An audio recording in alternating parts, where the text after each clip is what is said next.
Order. It is Tuesday, November 23rd. It's 9 o'clock. The invocation will be led by Pastor Gary Taylor with Life Church, and the Pledge of Allegiance will be led by me. So please all rise if you're able to do so.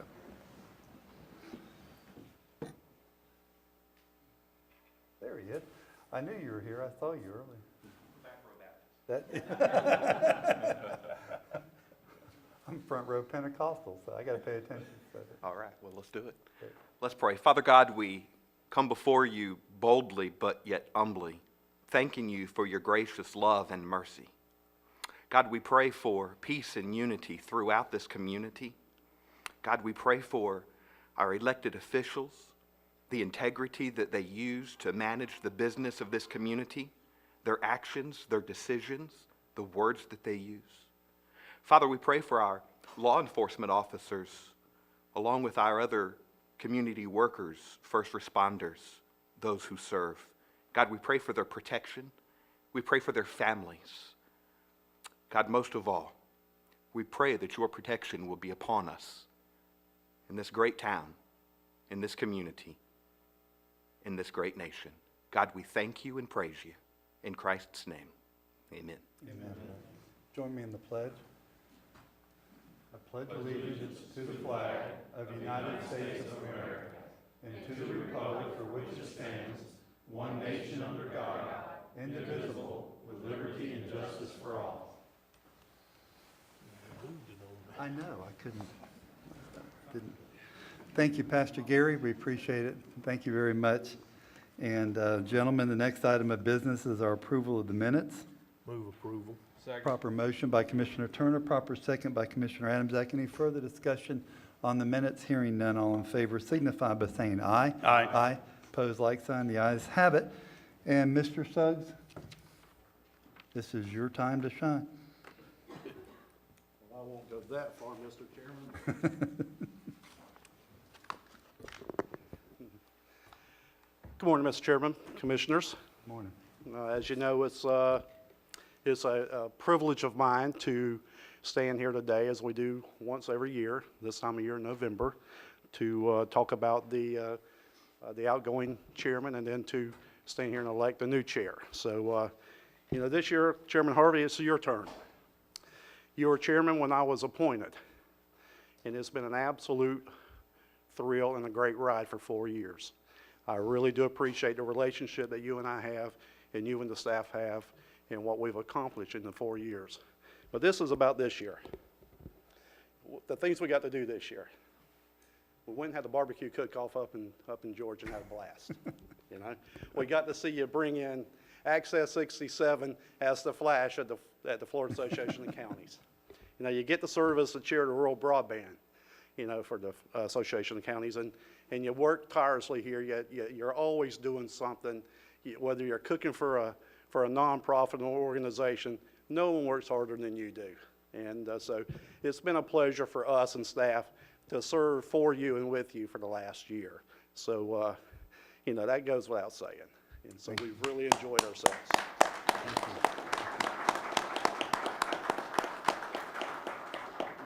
If you would join me, sir, there's a couple things that we need to do here this morning to continue the Honor Larry Parade.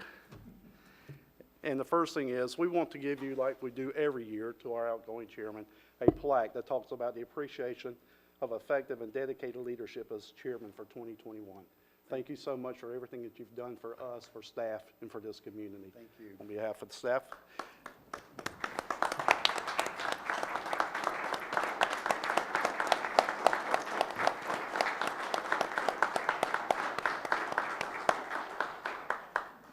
This year was, as we always do, we take a moment and remember those that served during 9/11, our public safety folks. And we always do a remembrance here at the county administration, and we invite as many people as would like to come and participate.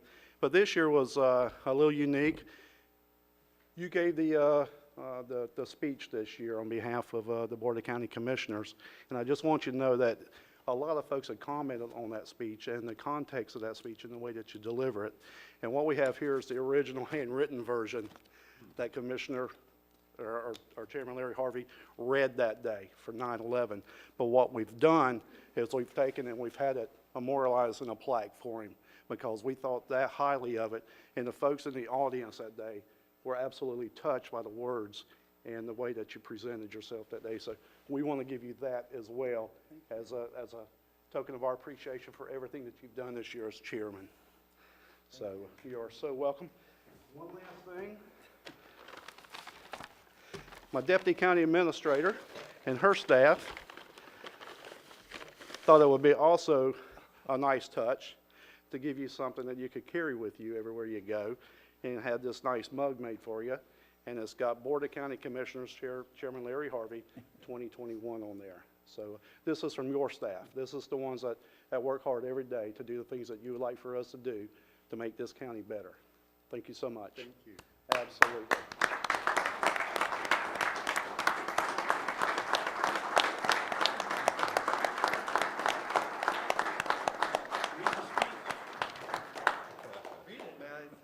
You can say anything you want, boss. You're in charge, at least for a few more minutes. Gentlemen and respected leaders in this audience and people that are watching, this year has been a highlight for me. It has been a true privilege to serve you as a chairman. You've made me a better person. We've had struggles that we have walked down this path. We took on a major initiatives to begin with. We landed a lot of planes from the air. This year we got a lot done, and I couldn't have been successful if it wasn't for you and if it wasn't for our staff. Mr. Suggs, you're a true leader. You have brought wonderful people to this organization. This staff, I would put up against any staff in this state, and I will tell you that. There's never a time that I have to go to staff that the answer is not ready or the answer will be ready in just a few minutes. We have a tremendous, what we call procurement row over there, that these people, these ladies are willing to do anything they can to be supportive for this county and to move this county forward. And it's about the residents of this county. It's not about our agendas. It's about how can we serve the residents of Putnam County better. And it shows throughout all constitutionals, every department. I see that the county is trying to make somebody's life out there better than it was before. Again, we couldn't have done it. I couldn't have done it without you. And Mr. Suggs, you don't take enough credit, but it is about you. And it's about what the changes you made 4 years ago.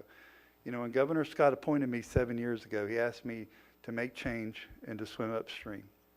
And I can honestly say we have made this place as a board better than it's ever been. And I mean that wholeheartedly. And the next chairman will step into shoes and do the job they do. And if you become chairman, let me say this, it's your year. It's not the past year and it's not the forward year, because every year is different. Commissioner Turner, you went through pretty much craziness with COVID, and you left it better than you found it. And I didn't have to deal with that, but I did have to deal with budgets and things that we had. We wanted projects done, and we got them done. We had more budget meetings than we've ever had, and I loved it, and I appreciated the transparency there. And whoever becomes chairman after me will have their own difficulties to face. But I do want to thank God for one thing. No hurricanes has happened under my chairmanship. And I did not take a vacation, by the way, and I wasn't stuck on a cruise ship. So when does hurricane season end? It's pretty 31st. So we got a few days, but thank God that nothing's happened yet. So, and I was like, oh Lord, please, you know, but we have had COVID, and we've had things that we've had challenges, and every year is a new year. Every week around here is a new week. Every day is a new day. But I can tell you, with the transparency, with the honesty, with the openness that goes on around here, it's a joy to be a Putnam County Commissioner, and it's a joy to serve with you gentlemen. Thank you very much.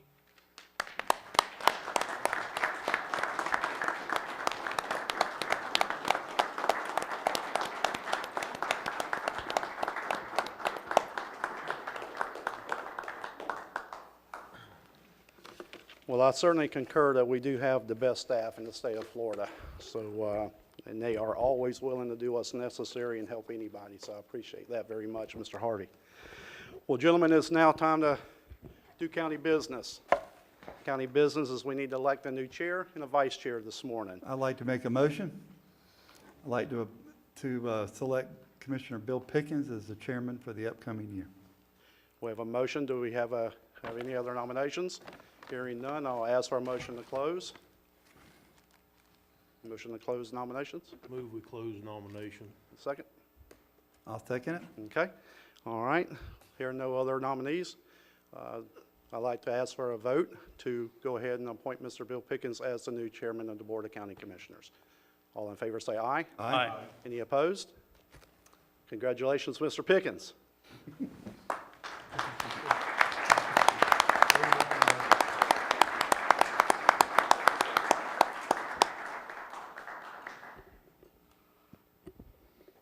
You want me to slide over here? Yeah. Okay. I got a mess. Just take me a second.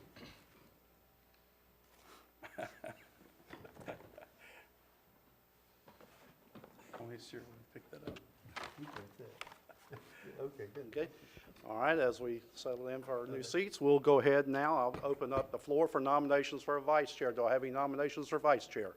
I'll make the nomination to nominate Mr. Terry Turner for vice chairman. We have a nomination for Mr.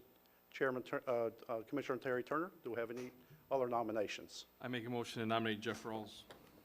All right, we have a second nomination for Commissioner Jeff Rawls. Do I have any other nominations? Hearing none, I'll ask for a second to go ahead and close nominations. Close nomination. All right, and I'll ask for a vote, and I'll ask for it in the way that it was presented. So all in favor of Commissioner Terry Turner being vice chair of the Board of County Commissioners, please show by show of hands, please. Okay, all those in favor of Commissioner Rawls. Let the record reflect it's a 3-2 vote for Commissioner Terry Turner to serve as vice chair for this year. Congratulations, Commissioner Turner.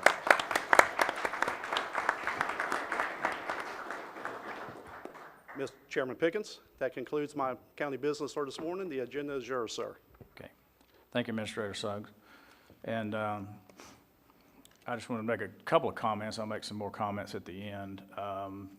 Larry Harvey, I've been here, I'm starting my 6th year today, and I've been under his chairmanship 2 different times, and he leads by example. The work that he does for Putnam County.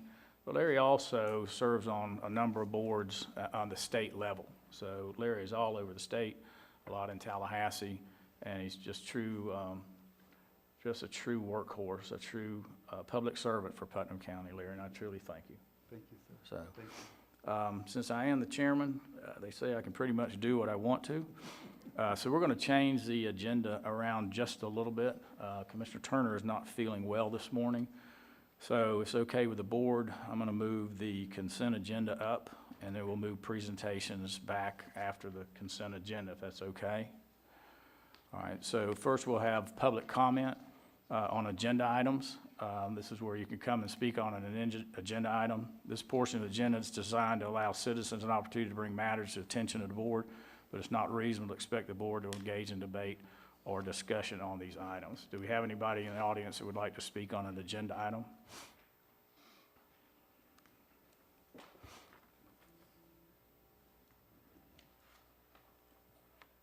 Okay, Mr. Woodward, Michael Woodward, you come forward. I'm going to say, Mr. Woodward, this is on the agenda at 5:05. But please come forward if you'd like to speak. Excuse me, 9:05, you're correct.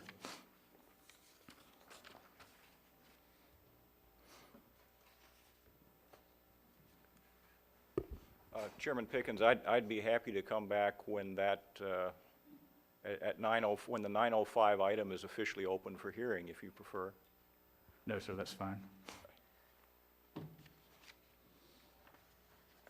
It's Michael Woodward, 517 South Francis Street, Interlochen. Yes, I had expected that the item would have been presented by staff already, so I'm going to be talking about something that you haven't had presented to you yet, and that is the property rights amendment. I'm sure you've read it in your agenda packet. I'm speaking in favor of it. I'm in agreement with every word of the property rights element to the comprehensive plan that's being proposed, but I am proposing that you expand on it just a bit. You see, over the last few months, some of our neighbors from South Putnam have done a good job of reminding us that sometimes when someone wants to change the use of his property, the property rights of neighboring property owners can be affected. For example, if I use my property for something that creates a foul odor or a loud noise, the odor or noise may not stay on my property. When that odor or noise intrudes onto my neighbor's property rights are being infringed. Property rights don't belong only to property owners who want to change the use of their properties. The owners of nearby properties have property rights too.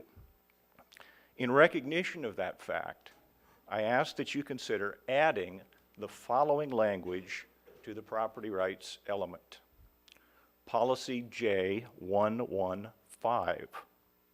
The right of a property owner to use and enjoy his or her property without intrusion from the negative impacts of incompatible land uses. The applicable Florida statute says that you can write your own property rights element as long as it does not conflict with the statement of rights presented in the statute. The additional language that I have proposed does not conflict with the other 4 property rights in the statement of rights, so it is allowable under the statute. Thank you for your consideration. I'd be happy to answer any questions you may have for me. Can you restate that again? Yes, sir.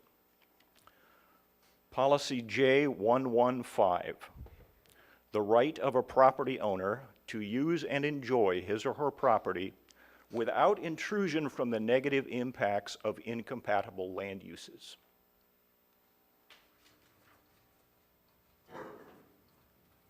Okay, any other questions for Mr. Woodward? I do. So every now and then I hear a helicopter and I look up. I hear a jet and I look up. It's unusual for me to hear that in Putnam County. Is that an intrusion? That is not from an incompatible land use, sir. An incompatible land use is one that by its nature is going to generate, in the nature of that land use, it's going to generate something that is going to be detrimental to the use and enjoyment of neighboring properties. So, So I'm not talking about some occasional noise or odor that happens in the course of some use that is not generating those things every day. But what I'm talking about is the sort of use that produces those things as a necessary part of the activity that use is about. I live on 3 acres of land. My son rides a dirt bike. If the neighbor complained that his dirt bike is loud, would that rise to the intrusive nature of what you're describing? And if somebody complained and said, I can't enjoy my property because I have to hear this thing going round and round? No, sir. The language I'm proposing addresses is a change in a land use of one property that's going to result in a different use for that property that will, by its nature, have a detrimental effect on the properties around it. But so would the language not have to say a proposed change would not cause any intrusion of negative value or a negative impact?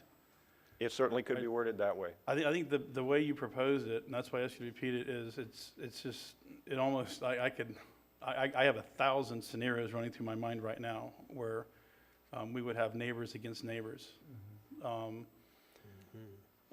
think that the way you presented it, I would not be in favor of putting it in that way, because I think we would be just opening Pandora's box. Well, then I would ask that you would consider something to the same effect, but worded more satisfactorily. Again, what I'm proposing is language that's not talking about an incompatible activity or something that somebody happens to be doing on a neighboring property. I'm talking about a change to a land use that by its nature is going to be generating those types of odors or noises or other activities that are incompatible with the use and enjoyment of the surrounding properties. I think that the problem that it creates is the definitions are so vague that if somebody bought 5 acres of agricultural property next to somebody else's 5 acres and they decided they wanted to raise hogs, and the person next door complained, it's not a transient odor, it's an odor that's there to stay as long as they have hogs. I think that you could take this to 1,000 different directions. And I just think that it would be a little bit too restrictive. I think as citizens, we owe it to our neighbors to be good neighbors. But I think under property rights, you're taking away somebody's rights at that point. It's almost counterintuitive by putting that language in there is my point, because it's just too vague. I will accept that a change in the language to address the concern that you've raised would be appropriate. What I'm looking for is to show that there is, within the comprehensive plan, a need for balancing the rights of a property owner who is seeking a land use change, a zoning change, a special use permit, something like that, with the property rights of an adjacent property owner who may be affected by the use that it is being changed to. So what you proposed at the beginning of our dialogue sounded to me like putting in language to the effect of intrusion from the negative impacts of a change to an incompatible land use. So that would eliminate the problem that you have raised that my language might have created for someone who already is using his or her land within its existing land use and just happens to be doing some activity that bothers someone. So if somebody has a piece of ag land that has a future land use of, say, urban reserve, and I believe under UR, you can have multifamily, and somebody rezones to multifamily and puts a multifamily development next door to a single-family multi-acre property, how would your proposed language affect that? I think if we, I just, the more you talk, the more scenarios keep going through my mind, and the more you're telling me that unless, you know, I would be willing to vote to table this to have a further discussion about it, but I would have to see specific language. I think it's just what you're offering is so vague, and you're an attorney, and you know how attorneys work, and. Well, we're going to see this in this agenda item, correct? Mm-hmm. So we'll discuss that. So I know everybody else want to talk on it. Is it okay if we just hold on until we get to the 7A? Okay, I probably should have asked you to do the 7A because we can finish the consent agenda and we move on to this in regular order. Is that okay, or you want to? Fine with me. Park this for now and then bring it this back up. now. We're going to have a public hearing in a few minutes. Yeah. Fine. Okay.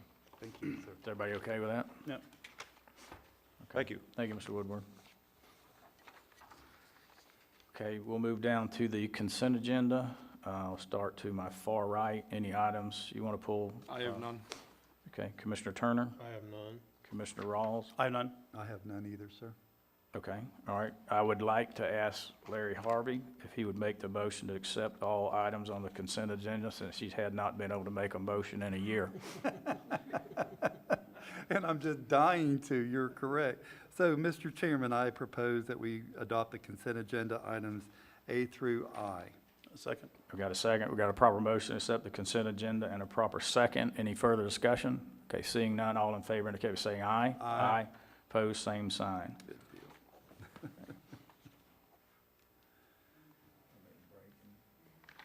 We can go for a few more minutes.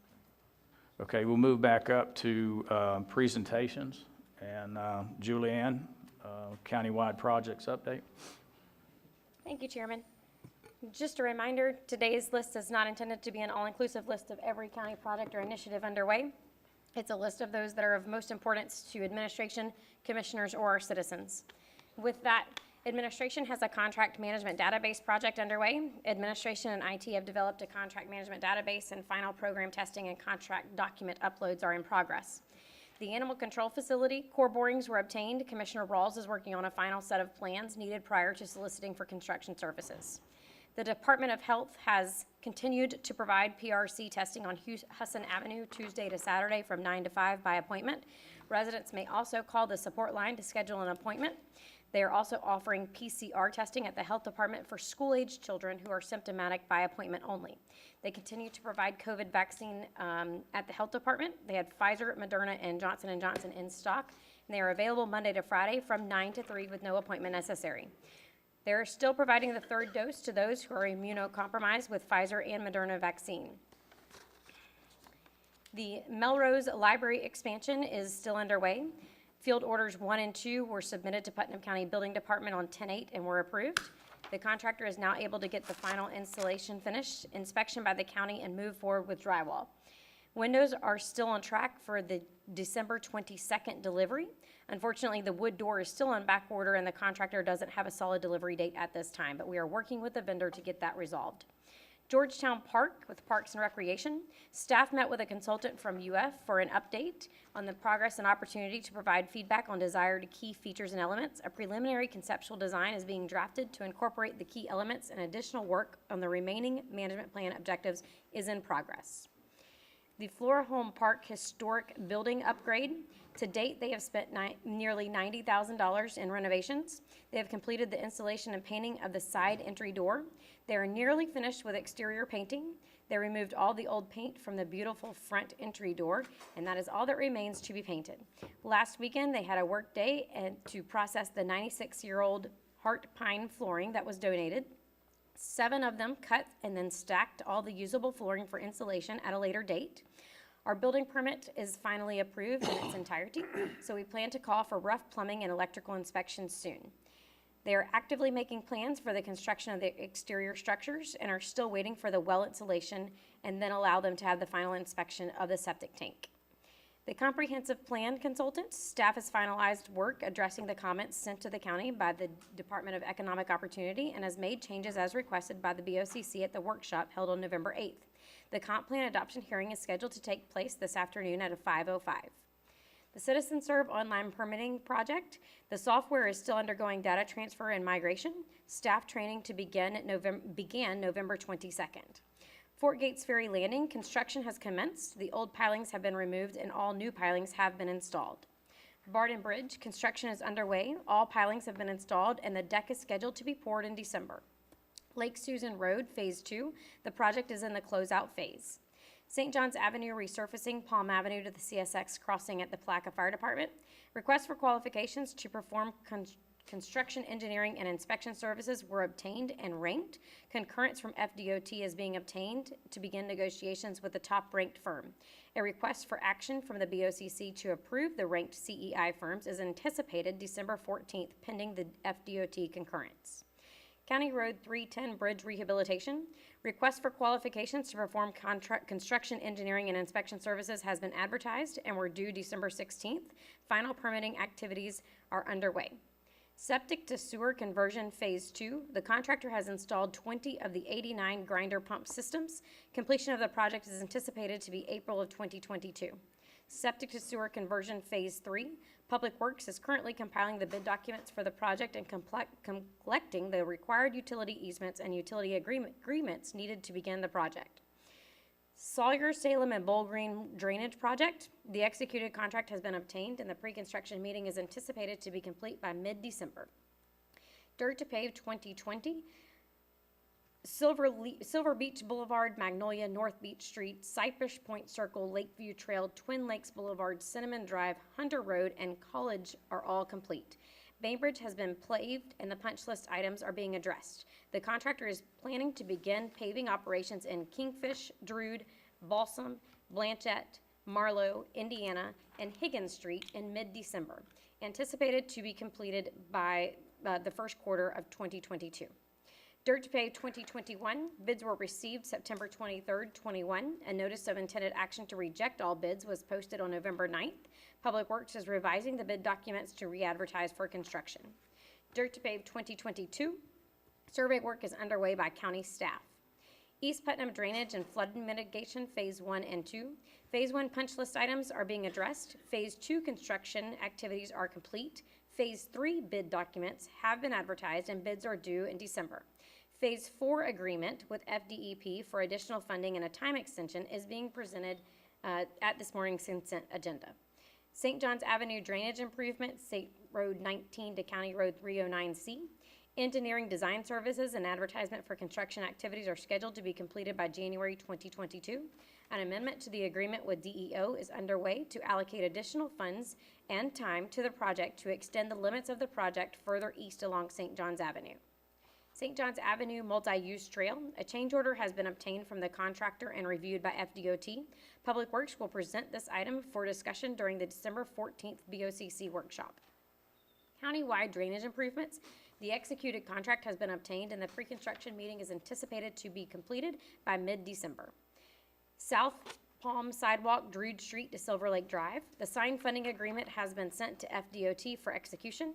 Final checklist items are being coordinated with FDOT prior to the completely executed agreement being obtained. Saratoga Harbor Drainage Project. Construction bid documents had been advertised and the bids are due December 17th. James A. Long Elementary and Jenkins Middle School safe routes to school. 100% design plans are under review by FDOT. Fiscal year 21 road resurfacing project. The project is in the closeout phase. County Road 315 resurfacing project. RFQ submittals for design services required were obtained and ranked. Concurrence from FDOT is being obtained to begin negotiations with the top-ranked firm. A request for action from the BOCC to approve the rank design firms is anticipated on December 14th, 2021. Port Buena Vista wastewater treatment plant conversions and sewer main extension. Completely executed agreements have been obtained by FDEM. Public Works is currently awaiting a proposal from EOR Matthews Design Group for post-design services required to complete the project prior to advertising for construction. Paradise Point sewer system handling and generator installation. We've answered all the questions and additional information requests from FDEM, currently waiting on a construction agreement from FDEM. Countywide guardrail installation, repairs, and replacements. A notice of intended action to withdraw the bid was advertised on November 4th. Public Works is revising the bid documents and plans to re-advertise the project in early December. Painting of the BOCC in the Public Works building. Painting is underway at the BOCC building. Work has not yet begun at the Public Works building. Sanitation has the Cell 4A construction project. Cell 4A liner is complete. The final leachate collection system is set to go in this week. Protective sand layers will go in next. The completion should be done in the middle of December. That concludes my project update. Okay. Thank you, Julianne. As you can see, there's a lot of things going on in Putnam County, and that's not all of them. But thank you so much. It's been requested that we take a 5-minute recess, so I'll recess the meeting for 5 minutes.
Reconvene the meeting, and we'll continue with our presentations. And I'll ask Mr. Don Savoy with Meridian Behavioral Health Care to come forward. Welcome this morning. Good morning, Commissioners. Good morning. Hi, my name is Don Savoy. I am the President and CEO of Meridian Behavioral Health Care. Just for reference, Meridian is the publicly funded Baker Act receiving facility for Putnam County. And recently we purchased some property here in Palatka, and we're expanding into medication-assisted treatment, outpatient, and psychiatry here in the county. Had a conversation about 2 months ago with Mr. Suggs and Ms. Young, and I thought it was important to come before the commission and really just talk to you about the services that we offer, what we're trying to provide in additional services, and really give you a feel for who we are and have a conversation, if that's okay, about the needs and how we can support the folks of Putnam County. So a little bit of background. I took over as a CEO about 2 years ago, literally just before COVID. And one of the things I like to do is look at where the needs are. And one thing you'll find with Meridian is we're about going where we can help, where we're asked to help, and where we're asked to provide care. So if you go to page 2, you should have a handout. You'll see really the map of our service reach. We are the safety net provider for 11 counties. We cover about 8,000 square miles. We were established in 1971. We just went through another accreditation this June and got the best possible outcome, which is a 3-year accreditation. We provide mental health, substance use services, adults, children, really a full continuum of care. And also we have 4 separate sub-corporations which provide housing. So one of the things you find with folks with mental illness and substance use disorder, it's hard to get that under control if they don't have a place to live. It's hard to worry about your medications if you don't have a home. So we set up 4 corporations several years ago. We run 66 housing units through HUD, specifically around needs for folks with mental illness. Those all exist in the Gainesville, Alachua County region right now. Our mission is really all about promote health, recovery, well-being. We're seeing a lot of changes in behavioral health. There's a lot more of a discussion than there has been in the past. But I think it's really, really important. Stigma is changing and it's coming down, but I don't think we're anywhere near where we need to be yet. But the ability to have the discussion means that we can work to help folks, help the citizens that we serve. On this page right here with this oval, it's probably the most important page on here. It really lays out the services that Meridian provides. We provide everything from acute care, crisis stabilization, addictions receiving for Marchman Acts, adults, children. We have a large psychiatric component, 66-bed residential unit for adults, 18, 19-bed residential unit for children for both mental health and substance abuse. We also provide respite services for those kids. I mentioned housing, but we have some other housing as well for short term. So when someone comes into our acute care, so as the public receiving facility, if someone comes into our addictions receiving or our mental health inpatient component, last thing you want to do when we stabilize and discharge is put them back into the same setting that was causing some of their problems in the first place. So we basically bought a motel and we put people in short-term housing while we work to get them a job, while we work on better housing and all the coordinated services. So we also do a lot with prevention. In 11 counties, we're in the school departments. So we work with folks, families, and others. And really the full continuum. When you think about community mental health, we are one of the organizations that provides that full continuum of care. We don't, just to give you a little bit of clarity, we don't do that in Putnam County to this point. But we're seeing an uptick in the number of folks that we're serving from Putnam County. And that, if you look at that over time, it's continued to go up and up and up. So that's part of the reason why last year we started looking at property here in town and we've now purchased and we're going to provide some of those services in town. Because we can see someone in our acute care, but if we can't get them into long-term stable services and don't have a discharge plan to support them, they're going to recidivate back through those services. And we're really not going to help them. If anything, their quality of life is going to go down, and so is their families for those affected. On the telehealth page, just to give you an idea, last fiscal year, and our fiscal year runs July 1st through June 30th, so this would have ended this past June 30th. We served 227 Putnam County residents with nearly 1,000 telehealth services. That's a lot. That's an important number because, again, we didn't have a presence in the county. You said 2,000? 227 residents with nearly 1,000 services. It allows for faster access and treatment. When I get into the next slides, one of the things you'll notice is the only folks that get to Meridian at this point are folks with means. They have to have transportation. They have to have access. Not everybody has transportation and access, and largely the most needy don't have access and transportation.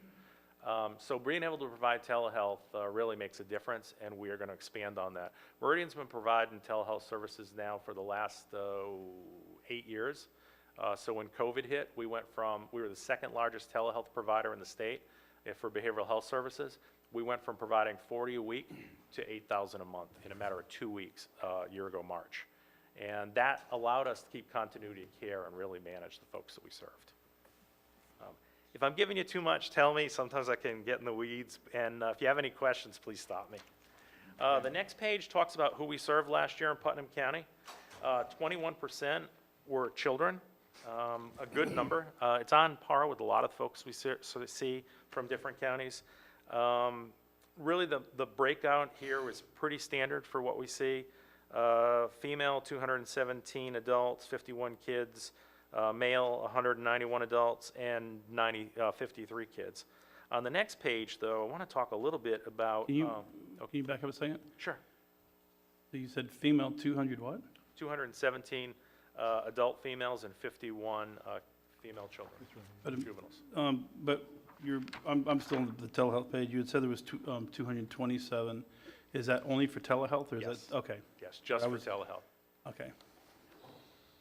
On this next page, where you'll see some blocks for adults and kids, just kind of give you an idea, acute care, for which we're funded partially by the county as the public receiving, we saw 132 individuals last year. And that's okay, that's actually a good number. But we served a total of 512 folks. If you look over across the top, 119 adults in psychiatry. Psychiatry is a much in-demand service, and Meridian doesn't have a wait list for those services. So when you can't get services somewhere else, you reach out, and that's why we're seeing an increasing number of Putnam County residents, in my opinion, coming to Meridian, likely in Gainesville or some of our other clinics. Same thing with medication-assisted treatment.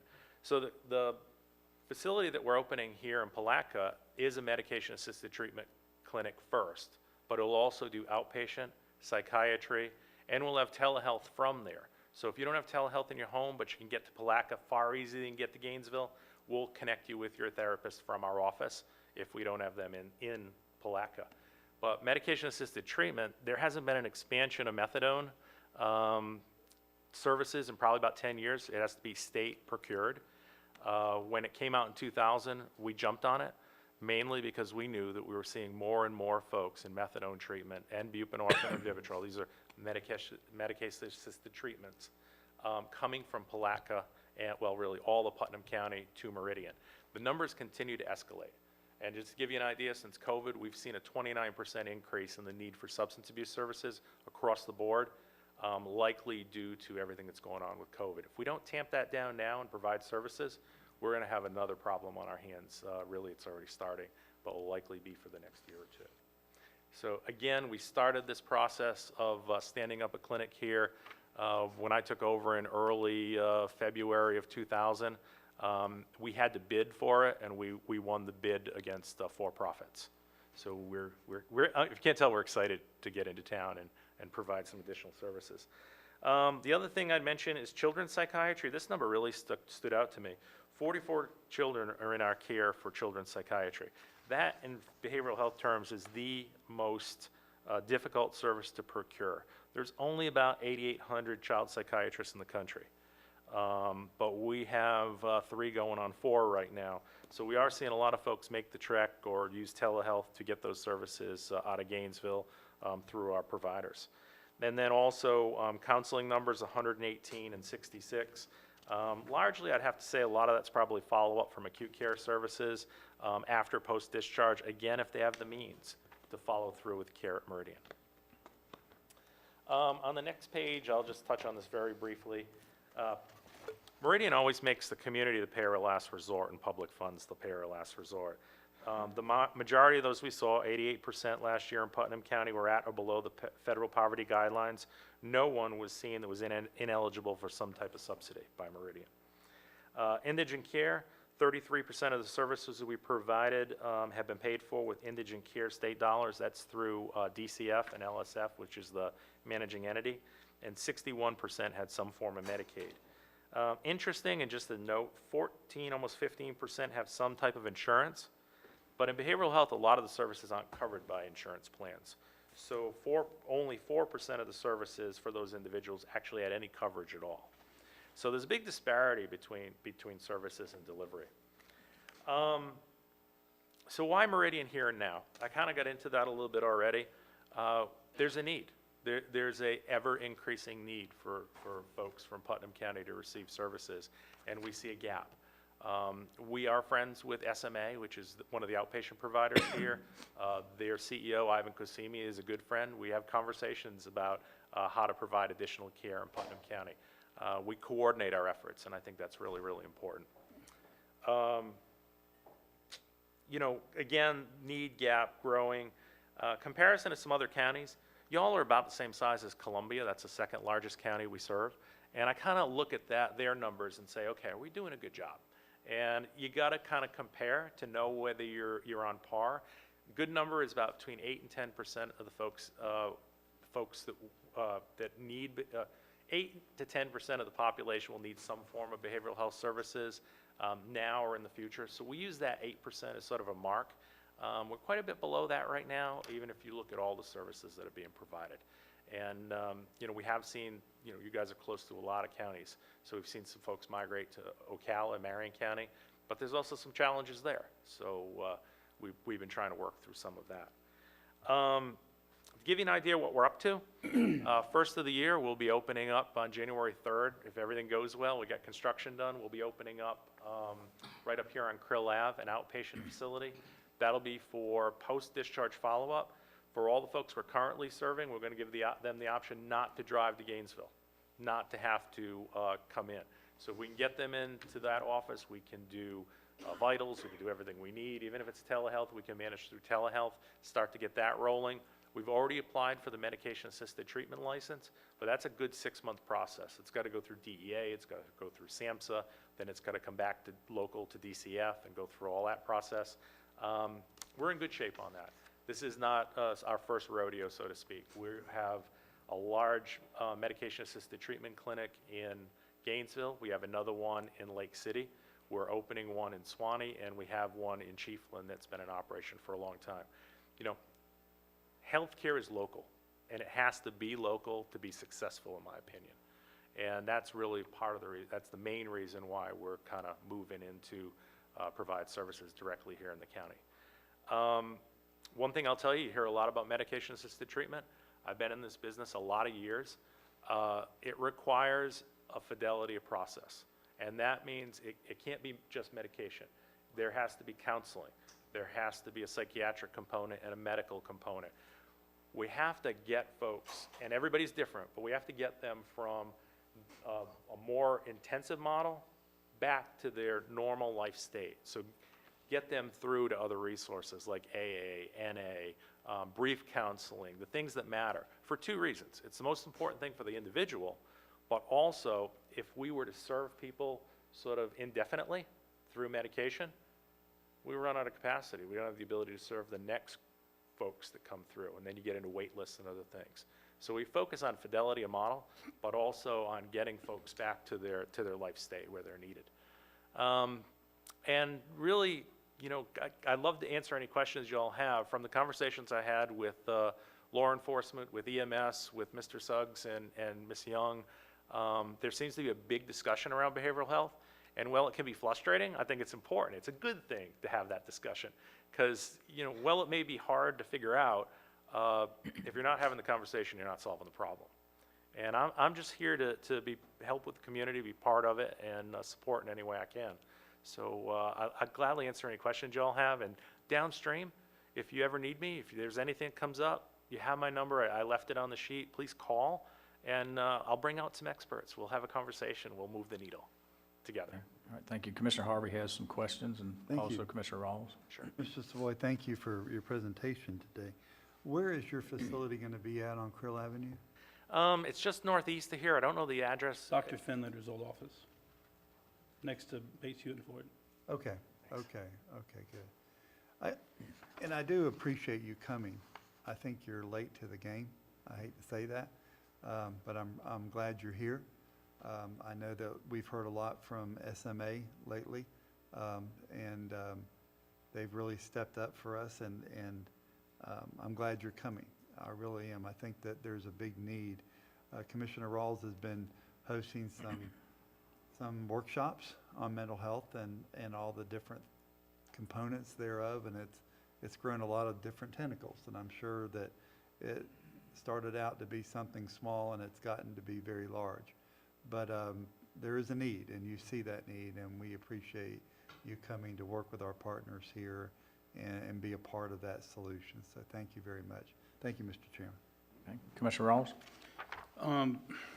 Yes, y'all do participate in the meetings that we have. We're on the second Thursday of each month at 9 a.m. But the participation level from Meridian is very small. And, you know, you mentioned SMA. When you first started talking, you said, we're your Bay Creek receiving facility for Putnam County. And I wrote that down. And my next question would be where? But you answered it later and said, we don't do anything in Putnam County. So the gentleman that came from Continuum of Care stood up and said, we don't do well by Putnam County, but we're going to work on that. So I know that Putnam, you got the MAT program here by virtue of getting in other counties. This is one of those things where, you know, we had to be taken on in order for you to get the money for other counties. I'll take it any way I can get it, to be honest with you. But what we really need is a centralized clearinghouse. Right now, I'm listening to Meridian. We've got SMA. We've got Department of Children and Family Services. We've got Guiding Light, or the Nehemiah Project and Life Church with Recovery Point, all these different agencies. And I think this whole conversation was summed up by Judge Dinesk when he stood up after 4 hours of listening to us talk, and he said, I'm frustrated because after 10 years as a prosecutor, I'm just now hearing that these services are available. And there was about 30 organizations in the room. So that defines the problem. The problem is that we're not holding hands. You're working your direction, SMA is working their direction. So one of the things that we're trying to do, and we're starting to take the tentacles off the octopus a little bit and get it more centralized, and we're trying to get to a point where we can come in and address the commission. It's our responsibility as commissioners to provide these services. It's not your responsibility. You're in business not because you're a nice guy. You didn't drive here on a car that you paid for. You know, this is all provided by the income that you get from your business. So nonprofit or for-profit, it's all about making money. I agree. The problem is, it seems to me like there's all these organizations getting money, and everybody's doing their little thing, but nothing really translates to the actual community. So I appreciate the fact that you guys are opening up the MAT clinic here. I hope that it goes much farther than that. I hope that we one day have a Baker Act receiving facility here, because that's problematic in itself. Last night, SMA reported we had 245 year-to-date transported, or Baker Acts. I know that they weren't received here in Putnam County because we don't have a receiving facility. Right. But we have one in Gainesville, and my question is, why not open one up here? You know, so, well, good, that's a question to you. Sure, if I may respond. Yeah. So, there's a lot to unpack there. Let me first say, you're not wrong. You're absolutely not wrong. In the communities we operate as the expert, as the leader. But we also have UF Shands, we have a lot of different providers, but someone has to coordinate that care. And I can tell you, in the counties that we lead, Meridian is the expert to coordinate the care. As the safety net provider, we work to coordinate all those folks. And that's part of our mission in the counties that we serve. So there needs to be an organization that I would call the lead agency, and that can be SMA, I'm good with that. But someone needs to coordinate care, because the information's not out there. People don't know where to turn for coordinated treatment for behavioral health and substance abuse services. And that's the reality of the silo effect that you see with different organizations. And that's the frustration. I understand that. Yeah. To give you an idea from Meridian, yeah, we're a business, but on our best years prior to COVID, we had a 3% margin. Typically, it was around 2% You're a margin. nonprofit, that's what you're supposed to do. That's right. All our dollars go I can back sit here into and tell you the same thing services. with my construction company, I'm for-profit, and then it looks even worse, so I understand what you're saying. but- Commissioner Rawls, you're right, but I can also tell you that in the last 3 years, Meridian's grown from 42 million to 54 million. And all that money goes back into the county and the folks. And here we counties and are folks we waiting. serve. Well, I can't say what happened before me, but I saw a need when I took over, and we've been looking for property since January of 2020. COVID Right. I'm very familiar, hit Justin. us a little bit, but I'm also waiting to come here until we closed on the property, because I don't like to come in and make a lot of promises I can't keep. So I waited till we closed on the property, I waited till we now are getting the license, and we're gonna start to provide services. And we hope we overwhelm you with the services we provide, but yet to be seen. You mentioned North Florida, or you mentioned Shands, so we have North Florida Regional. Part of our responsibilities as commissioners is to provide hospitalization. What's not provided here is mental health at the hospital. That was taken away for some reason. Yeah. What could you see Meridian doing to help bring that to the table? And because I personally think that it's our responsibility as commissioners to bring North Florida in here and ask them to explain to us why they're not providing these services. Because we need to get someone to provide the services. And you're saying that you have assistance from Shands. Is that financial assistance or the fact that they have psychiatrists, or what's the advantage? We also have North Florida in Gainesville, and then we have, there are no psychiatric For hospitals. mental health, you have North Florida Health? Uh-huh. They have a large psychiatric, they're building another one out on Archer Road right now in Gainesville. So they're expanding their footprint for psychiatric quite a bit. What we do is we work to coordinate care. So to give you an idea, and this is a really good, important point. So when someone needs to be Baker acted or Marchman acted, mental health, substance use, for their own safety or someone else's safety, the first thing that has to happen is a screening and evaluation. In smaller counties, typically, in really small counties, law enforcement drives out of the county, like you've seen, to Gainesville or to Daytona or to Jackson, somewhere to bring those folks. The statute largely states nearest receiving facility, although you can designate, as a commission, you can designate the receiving facility. That person is brought in for evaluation. If they don't meet criteria, they're going to be released. Can you expand upon that? You said we could designate the receiving facility. So each county is required to have a transportation plan, it's called. Right. And the commission, along with stakeholders, share in that plan for that process. And that, I believe, is signed off every year. But when someone's brought in, they're brought in for screening and evaluation. They could be brought to Meridian. If they don't meet criteria, then they're going to be offered services that are what I would call least restrictive, most effective for that person as an individual. Could be medication-assisted treatment, intensive outpatient, residential, all the components. If they meet the criteria for evaluation, then they'd be held for up to 72 hours on a Baker Act for evaluation and treatment and stabilization. Could be held much longer. Could go on to state hospital. There's a lot of permutations to that. But the first thing is evaluation. And what I've seen, and this is just some information, what I've seen in counties that talk a lot about, well, we need a Baker Act facility here, a psychiatric hospital here. That's a pretty expensive lift. But if you start with screening and evaluation locally, and then management, some folks will go right back to home. Some folks will get sent to inpatient psychiatric or inpatient addictions. That can be in Gainesville, that can be in Daytona, that can be in Ocala, wherever there's a bed. But that's a downstream service that typically doesn't last a long time, and wouldn't be my first priority if I were y'all.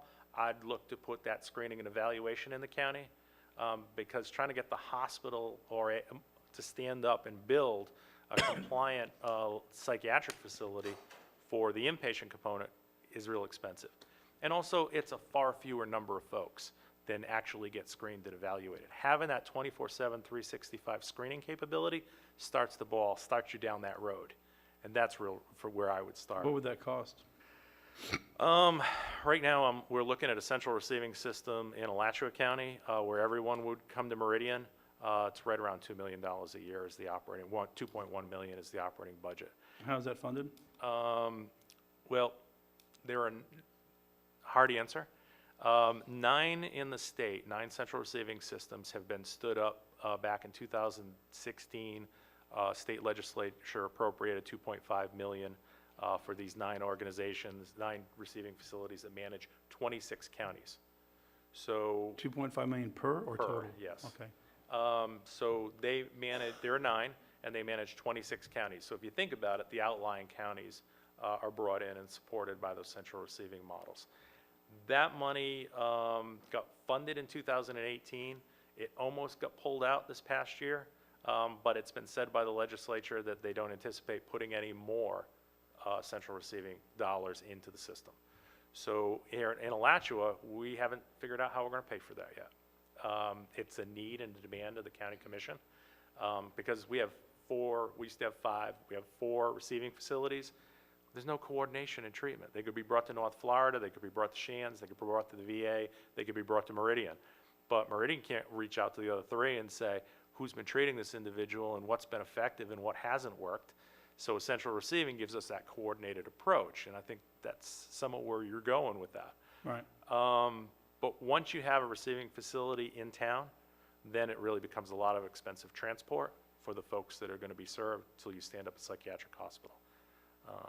I don't know if that helps. And just so you know, I drove here in my own truck. You what? I don't have a company vehicle. I Oh. drove here in my own truck. Yeah, but what I'm saying is you get a paycheck that's paid for that. So Yeah. when I first went into business, I was told by my partner, if you want to make money, start a nonprofit. If you want to lose money, start a for-profit. It's counterintuitive, but that's just the way it works. But the Putnam County's needs are probably no different than anybody else's, but ours are more glaringly obvious. And when you look at the OD maps, you can actually see the concentration of where our issues are and what our issues are. We have a lot of substance abuse issues that need to be dealt with. Obviously, with the MAT treatment, I think that's a really good step in the right direction. But you know, I really would encourage you to come to one or more of the meetings and participate, because what we're trying to do is figure out how we get down to, let's pick 3 items that we can put into play right now that'll take a step in the right direction. When you look at Feed the Need, Bread of Life, Christian Service Center, all these other groups that are out there as well, they're willing to do their part, but there was no one communicating with each other. Just like you said, person go to one treatment facility, get prescribed, get taken care of, then go to another one, and if y'all aren't talking to each other, you don't know what they did, what worked, what didn't work. Yeah. I applaud your efforts. You know, I'm frustrated with the path that we're going on right now. I want to see us, as much money is spent. When you go back to that meeting in July and you look at how much money is being spent in the county already, and then you look at how little is actually being done. And what I told them is like a bunch of arrows firing off in all different directions. We need to get them all heading relatively in the same direction and not duplicate and duplicate and duplicate. And that seems to be the biggest problem. When I first heard of you guys and I listened to SMA, I'm like, well, it almost sounds like you're all on the same path, doing the same thing. And then you've got the jail. They're starting the recovery pod. Right. So we need as much concerted work effort, but as much cooperation and, you know, to get that path, if whether you guys are the lead agency or SMA is, I personally don't have a dog in the fight one way or another, but. Me either. So, nobody wants Putnam County? No, I mean, we're here to help, Yeah. but, you know, we'll know when we're seeing the citizens served. And, Yeah. you know, we stepped in because there was a gap and a need. One of my senior staff, Alan Paulin, has been coming to those meetings. And I'll be honest with you, I've asked them to tread lightly. Because, you know, you don't want to come in and be a bull in a china closet. Tell them to be the bull. what we're looking But, you know, if I'm hearing the direction is come in and offer suggestions, then we'll step up and we'll do that. So what, But to this point, we've been kind of Nancy was nice enough to put together a list of services, you know, just a wish list. I saw it. And then she started filling in who's providing, and you see this huge gap. And that's what we're trying to figure out, is taking the needs and then writing in the agencies, because the agencies are in some cases in Putnam County, They're just not providing. So if that's, I think, step number one that we're working on. And I think at our next meeting, we'll have that gap analysis. Part of it will be fulfilled, and would love to have you guys obviously doing your part. Yeah, what I would say about the analysis and all those pieces, and I think this is this super important point, it's where the rubber meets the road. Is there a warm handoff between those organizations? Are people held accountable Right. within all of our organizations to make sure that we're doing what we need to do? To me, it felt like there was a disconnect, that nobody talked to each other, and there was no handoff. It was, SMA transport them, that's what their grant is for. They take them out of county, and then, what happens if they come back into county? Do we have mat treatment? Oh, yeah, we can take care of 20 people. How many will you be able to do over here? Well, it's limited by staffing, not by dollars. I can tell you that we have a model that typically works. That is Medicaid, insurance, and indigent care funds. So with Medicaid, we can take any number of folks, but we have to keep staffing up to it. To give you an idea, we open up a Chiefland clinic. We're serving over 100 folks there. Okay. We moved folks out of Gainesville when we opened Chiefland. Sure. And we're back to serving 350, 400 people in Gainesville. So moving folks out means that you give additional capacity in the other locations. Are you moving folks out to open this one? Yeah. Anybody who lives out in Putnam County and would rather be served in Putnam County, I don't want them driving to Gainesville every day or every 5 days if they have take-homes for counseling and therapy. Doesn't make a lot of sense. Because the minute they can't get a ride or their car breaks down, They're done. they're in trouble. Right. Okay, Commissioner Rawls, I appreciate Yeah. your passion, and hopefully you will attend those Second meetings. Thursday, 9 a.m., Yeah. right here. I have someone there. If I can make it, I'll be there. And Okay. we'll speak up a little more. Okay, Sounds like that's the direction. Commissioner Adamsack has a question also, and then we'll wrap this up. I just want to say, I don't care if you're late to the game or if you're just getting in the game or whatever. We need more services here, and if you're going to provide more of those services, and you're the first person I heard that's committed to a bricks and mortar building on your own, separate from that, so for specifically what you're doing. And some of the things you mentioned and I apologize, Commissioner Rawls, I haven't been to every one of your meetings, but some of it is definitely an augmentation to some of the things that aren't being offered right now and is on that list that Nancy had. So I appreciate that and thank you. Okay, Don, thank you so much. We're here to help. Give us a Appreciate it. holler. Okay, Appreciate you. okay, I already know that. Got to start somewhere, though. Thank you. yeah, thank you so much. Okay, next item, we'll move down to Planning and Development Services, Public Hearings. Gabriel, start with item A. Thank you, Mr. Chairman. The first item is ordinance 21-033. This is the transmittal to the Department of Economic Opportunity of the property rights element. Earlier this year, the legislature passed an amendment to the Community Planning Act to require local governments to include a property rights element in their comprehensive plans, and the bill went into effect on July 1st, as provided in Florida statutes, and I quote, "in accordance with the legislative intent expressed in statutes 163.3161 subsection 10 and 187.101 subsection 3, that governmental entities respect judicially acknowledged and constitutionally protected private property rights. Each local government shall include in its comprehensive plan a property rights element to ensure that private property rights are considered in local decision-making. A local government may adopt its own property rights element or use the following statement of rights." And I'll read through the statement of rights provided in the statute.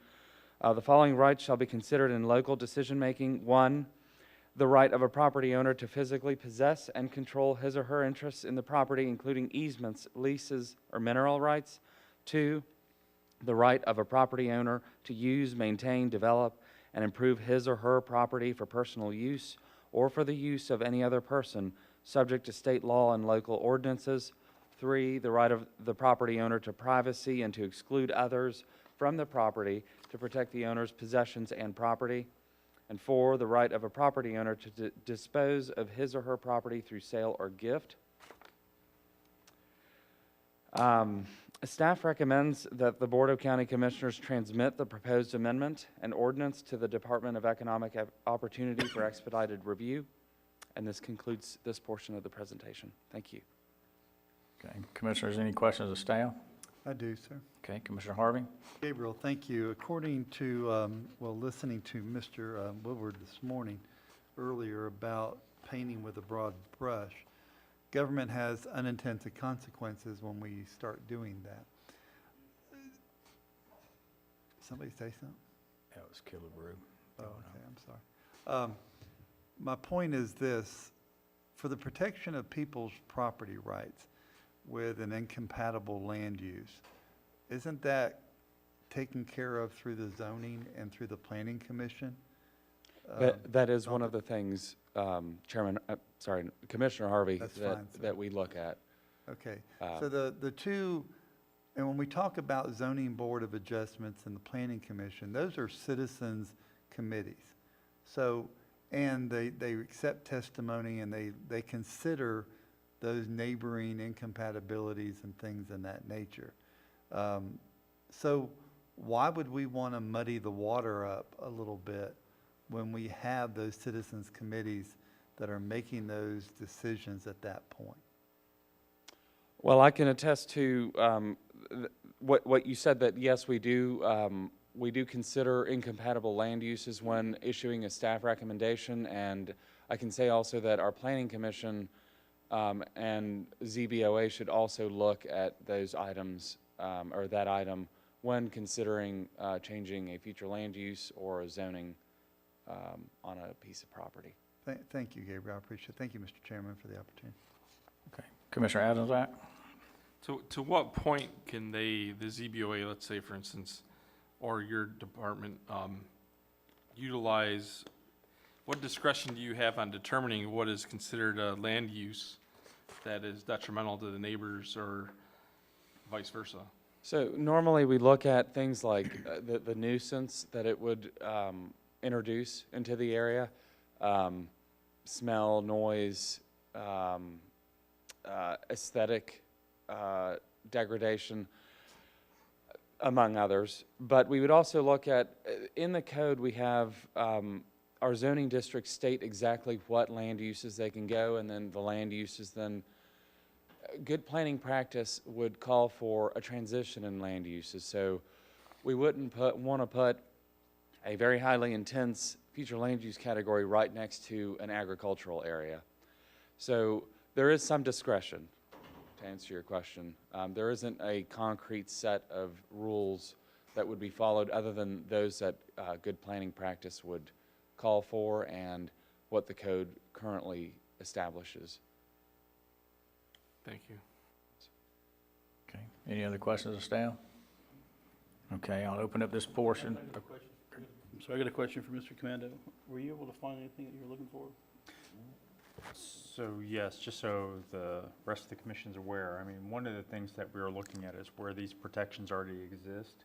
And in general, that adoption process for land use changes exists as part of the comprehensive plan amendment process. You can see it in our Muni Code procedures under Division 16, but it's also protected by statute under Section 163.3184. It even goes so far as to define what an affected person is of an abutting property. And yes, those are considerations that come into the character of the neighborhood and things like that. Okay, Commissioners, any more questions? Okay, I'll open up this portion for public comment. Anybody wishing to make comments for or against this particular item? Okay, Mr. Woodward, you done?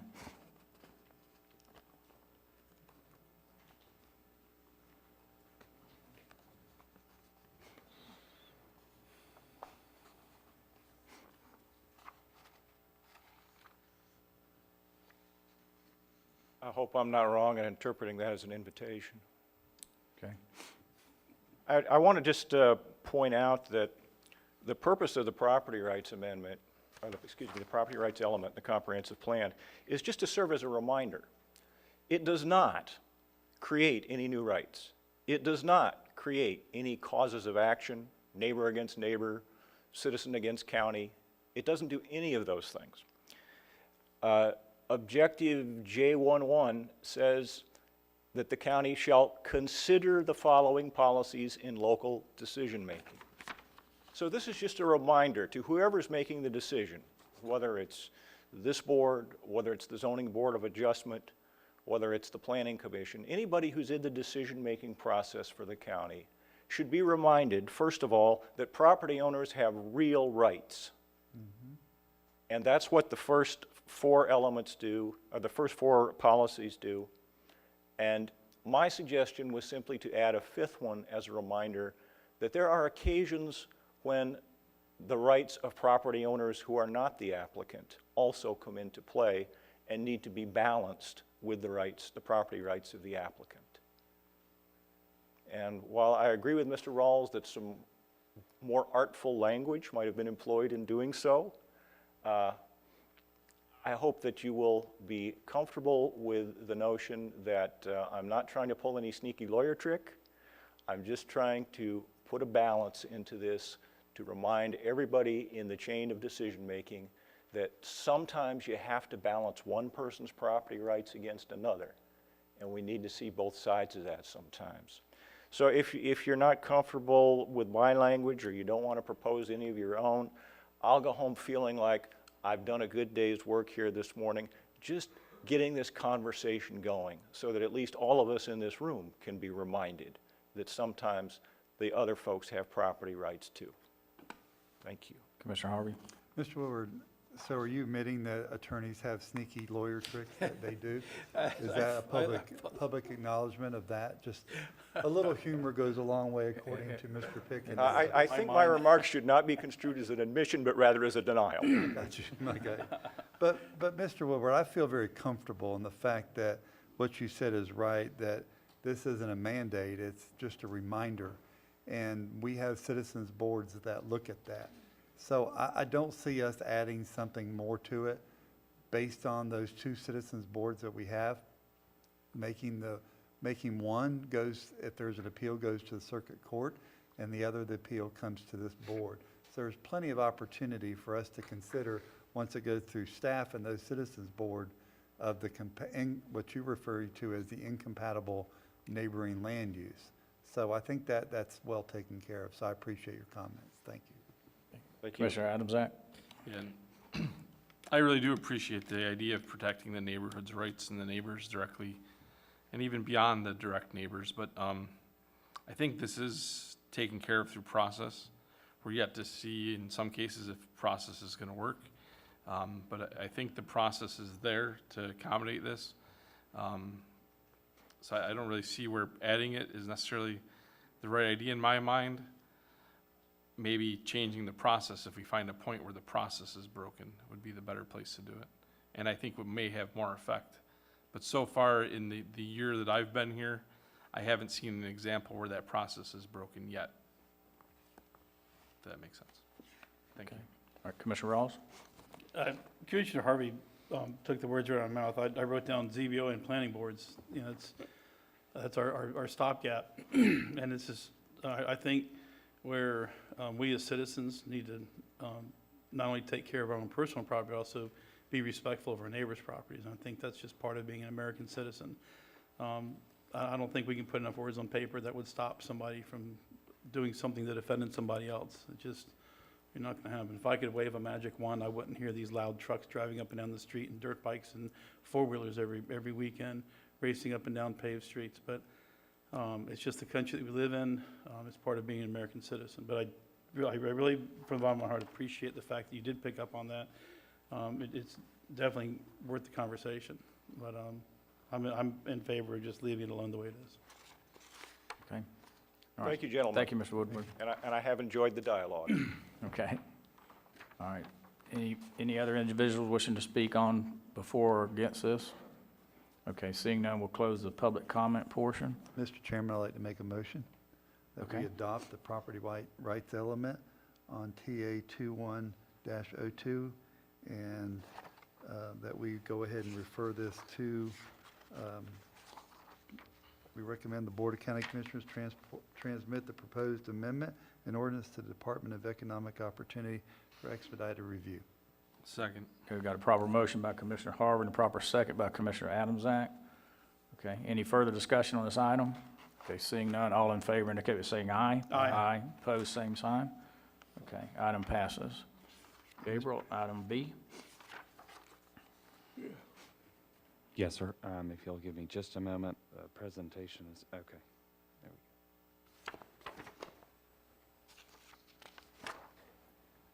we Mr. Chairman, may I say something? While Gabriel's getting Yeah. ready? Finish Sorry I already? got tongue-tied. It's just been a year since I've been able to make motions. I just got a little bit excited there, okay?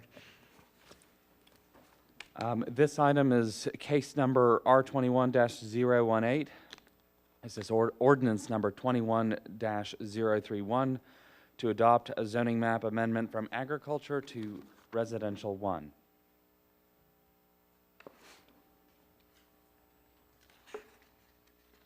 Okay.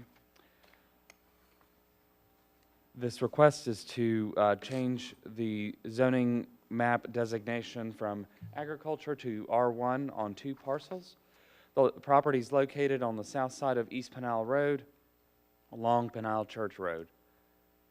The property is designated urban reserve on the future land use map. It is 14.40 acres in size, contains approximately 547 feet of frontage on East Pinal Road and 1,997 feet of frontage on Pinal Church Road. It does not contain areas of special flood hazard, meaning the 100-year floodplain areas. There are areas of jurisdictional wetlands identified on the property. And the properties currently contain a single-family dwelling and 2 detached sheds. So above is an aerial of the property. Future land use map. To the south, we have agricultural land use. Current zoning, it's surrounded by agricultural zoning. The wetlands map, delineated mainly along the banks of a stream bisecting the property. So, this is a conceptual site plan that was submitted by the applicant. We can return to that in just a moment, with some conceptual architectural renderings for the homes that are proposed if this rezoning is approved and after the property is preliminarily platted and then final platted. So the urban reserve category on the future land use map consists of areas in close proximity to municipalities or adjacent to designated urban service areas. Many of these areas have not been provided with a full range of urban-type infrastructure, as in the case of this property. The only utility that I know that is out there is Palatka Gas, or is given service by Palatka Gas. So residential development is allowed at a density of 1 dwelling unit per acre. An increase in density is allowed up to a maximum of 4 dwelling units per acre as determined by the point score criteria, which is going away, this criteria, with the adoption, but the density would still be compatible with the proposed density under the proposed comprehensive plan language. And residential density is not allowed to exceed 2 dwelling units per acre without a community scale potable water and or sewer system. The zoning is agriculture, as previously stated. Agriculture allows for general agriculture uses and single-family residential uses. And agriculture is also considered a holding category within the urban reserve land use. So you can't rezone back to agriculture within urban reserve.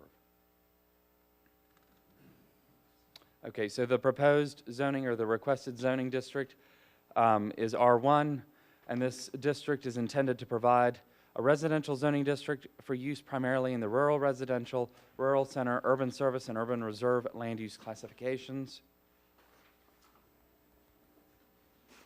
The future land use designation is urban reserve.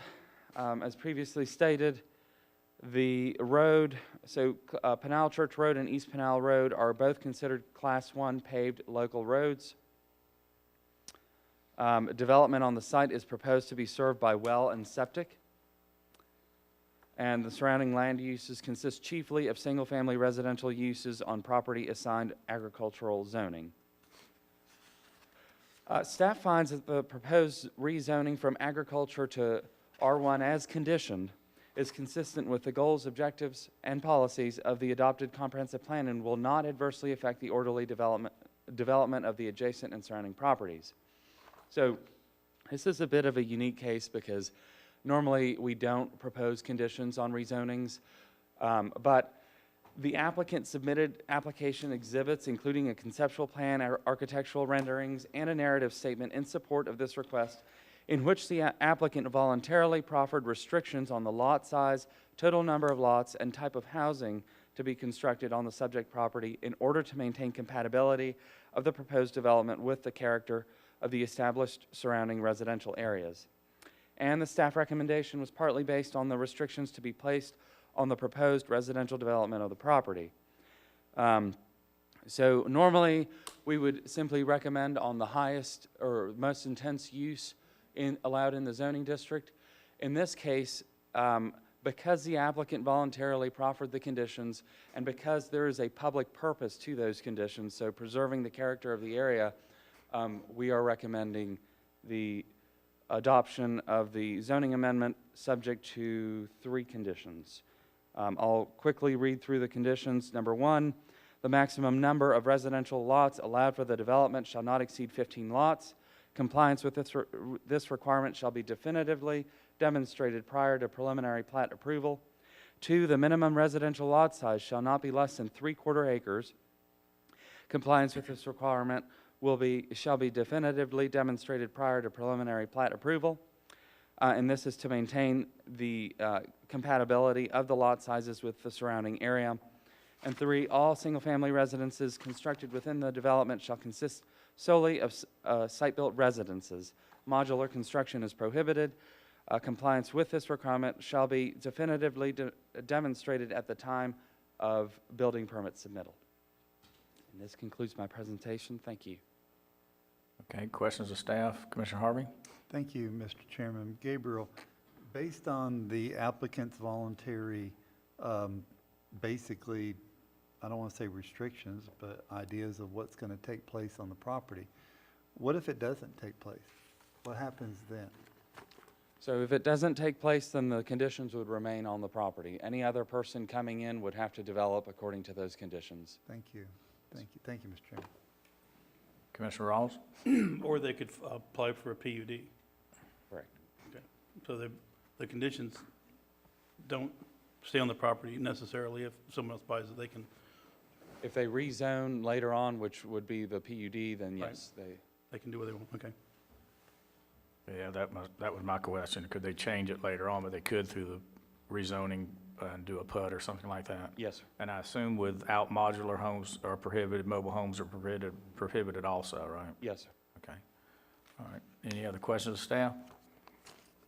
Okay. Is the applicant here? Would you like to come forward and make any statements?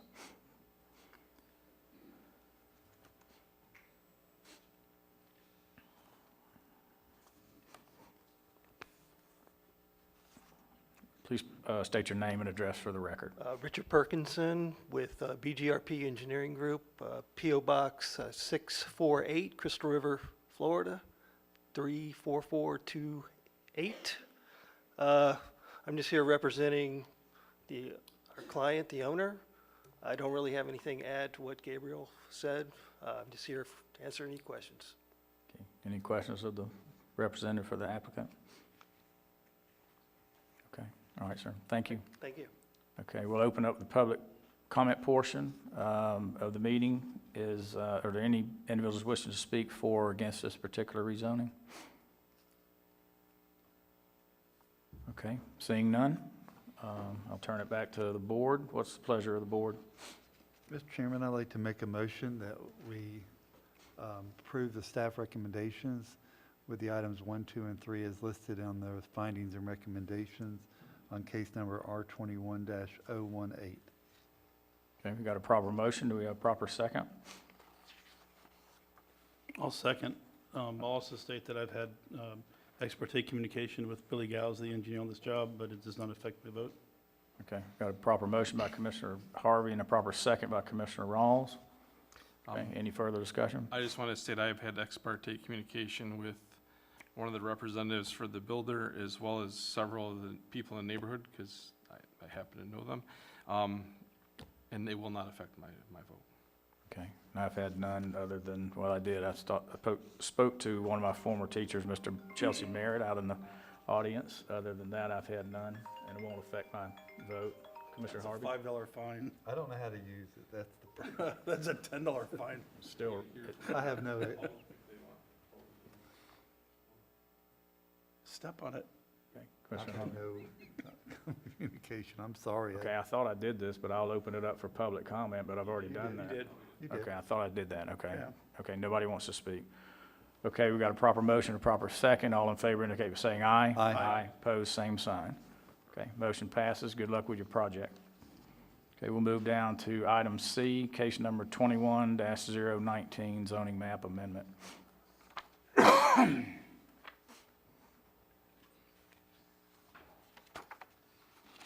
Mr. Chairman, this is a ordinance number 21-032, zoning map amendment from planned unit development to agriculture.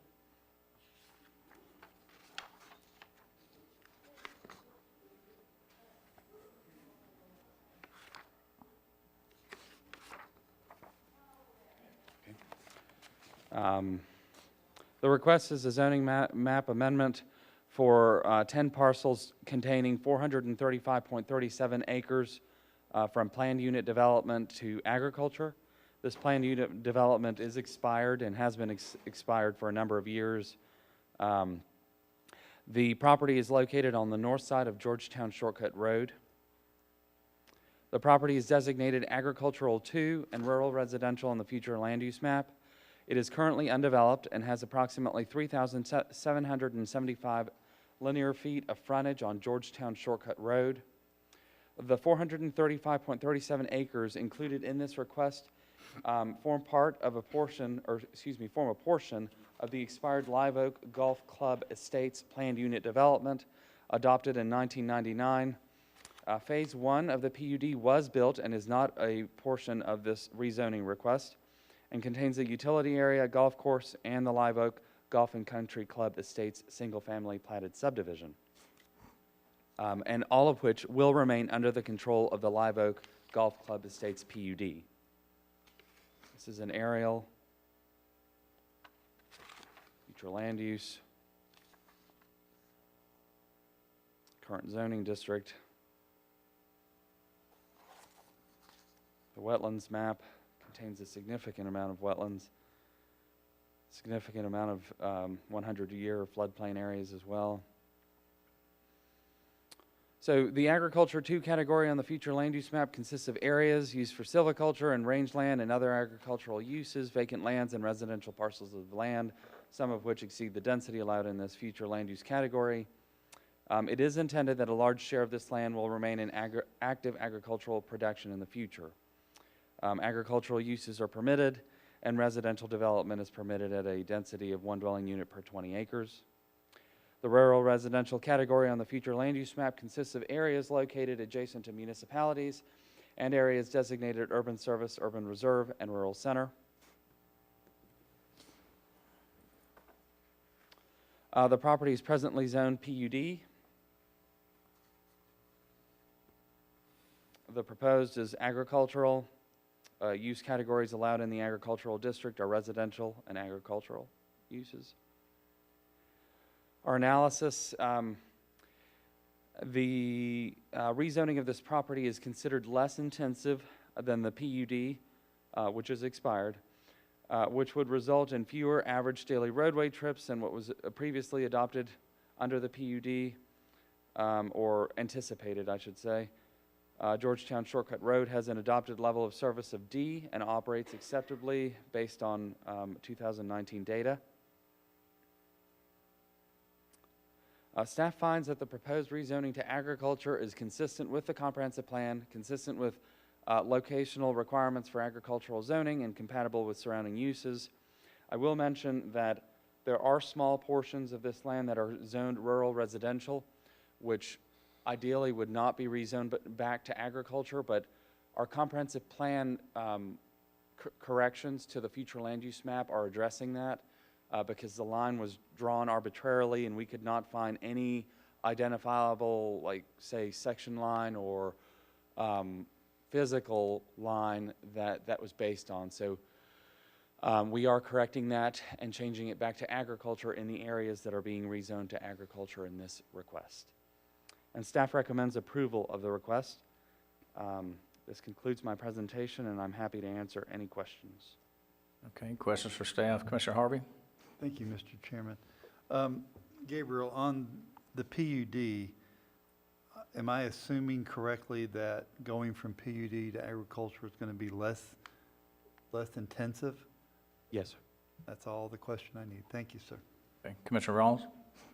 And with the comp plan that was just presented, the Ag 2 goes away, they go to 1 and 10 automatically, correct? Yes, sir. Okay. Okay, any other questions for staff? Okay, is the applicant here?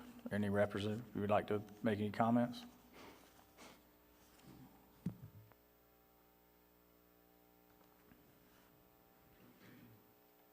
If you would, please state your name and address for the record, please. Good morning, Mark Jones, 110 Nautilus Lane, Ponte Vedra Beach, Florida. I'm the landowner. So we bought this land several years back in good faith to develop this land under the PUD that was in place. Under a prior commission, we were advised that we could do certain things with the land. Primarily, we wanted to sell 10-acre estate lots. So we started selling those lots on Georgetown Shortcut Road. And then some of our buyers advised us that they were not permitted to build on the lots. And so in good faith, we're trying to make things right for them. We've been working with Gabriel quite a bit over the last, I'd say, 9 months, with many contracts falling through in this process in order to rectify the situation. It's come to our attention about May of this year that because the PUD is expired, we cannot do anything with it. So we're going through the process of rezoning with the intention to develop several 10-acre lots and maintain the beautiful silviculture that we have going on right now for the remainder of the land. Thank you. Okay. All right, Commissioner Rawls, a question? Yeah, so I'm confused. You're going from PUD to Ag, but are you going to apply for another PUD to subdivide that into 10-acre lots? Is that what I'm hearing? No, we have to go through a type 2 subdivision. Subdivision, so you're going to the state. Okay. All right, thank you. Okay, any other questions? Okay, thank you. Thank you. Okay, we'll open up the public. I do have one question. Okay, Commissioner Rawls? Just for modification, Gabriel, why would a type 2 subdivision be, that's not the path of least resistance, is it? Yes, sir, it would be, the only other option would be to plat it Right. in a type 1. So it's the easiest option for them after they remove the PUD. Okay. Say on a type 2, so it would be 10-acre lots, and they would be able to access it from the paved road Georgetown shortcut? Yes, sir, Would they would not all have to put paved roads and things like this in that subdivision, or would they? They would not, no, sir. This subdivision's limited to a maximum of 6 lots, and they are allowed to slightly go below 10 acres if they maintain an overall density of 1 to 10. So their entire subdivision would have to be maintained, so one may have a 15-acre lot and the other 8. Overall, it maintains the 10-acre density, just as an example. But no more than 6 lots, and they all have to front on Georgetown Shortcut. Denver. And if there are any drainage improvements necessary along Georgetown Shortcut, so say a ditch has to be dug to accommodate additional impervious surface, that would be required during the review of the type 2 subdivision. But aside from that, we don't foresee any other improvements. From the developer? Correct. Okay. At the expense of the developer. Okay. I have one more question. Okay, Commissioner Rawls? So right now it's 1 and 20. When does it revert to 1 and 10? So at 5:05, we'll have the hearing to adopt, and if the commission adopts it, then we would, there's a 31-day waiting period. Okay. And then once that period elapses, then it becomes effective. First quarter next year. Okay, all the questions? Okay, we'll open up the public comment portion. Any individuals wishing to speak for or against this rezoning? Okay, seeing none, what's the pleasure of the board? Mr. Chairman, I move that we adopt an ordinance to amend the official zoning map from plan unit development to agricultural on case number R21-019. Okay, we've got a proper motion, we got a second? Second. Okay, got a proper motion by Commissioner Harvey and a proper second by Commissioner Rawls. Any further discussion?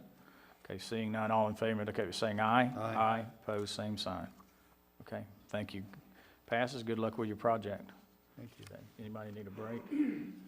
Yeah, let's take a 3. Let's take a 3-minute, 12-second break.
Okay, we'll move down to number 8, Park and Recreation Public Hearing. Item A, Parks and Recs Ordinance Change, number 21-030. Julianne? Yes, sir. Thank you, Commissioner, Chairman. We'll get there. As we discussed at the November 9th workshop, this ordinance change removes the designated seats of the department director as well as the county administrator to allow that committee to have better communication and collaboration. And in their spots, it adds 2 at-large members so that the total committee makeup number doesn't change. It simply removes those 2 administrative people. Okay, all right. And as the, if I can make a couple of comments, as the chairman of the Parks and Recs Advisory Committee, this will make this a lot easier for members of the board to contact Administrator Suggs and Kevin Stevens of Parks and Recs Department to discuss things before they come before us. So, and we were not able to do that under the Sunshine Law before. So, so I appreciate this being moved forward. Any commissioner comments at all? No. Okay, I'll open this up for public comment. Is any individual wishing to speak for or against the change in this ordinance? Okay, seeing none, what's the pleasure of the board? Mr. Chairman, I move that we adopt the ordinance 2021-030 as presented. Okay, we got a proper motion. I'll second. Okay, you got a proper motion by Commissioner Harvey and a proper second by Commissioner Rawls. Any further discussion? Okay, seeing none, all in favor indicate by saying aye. Aye. Opposed, same sign. Ordinance passes. Okay, Mr. Tom, we'll move down to code enforcement, number 9.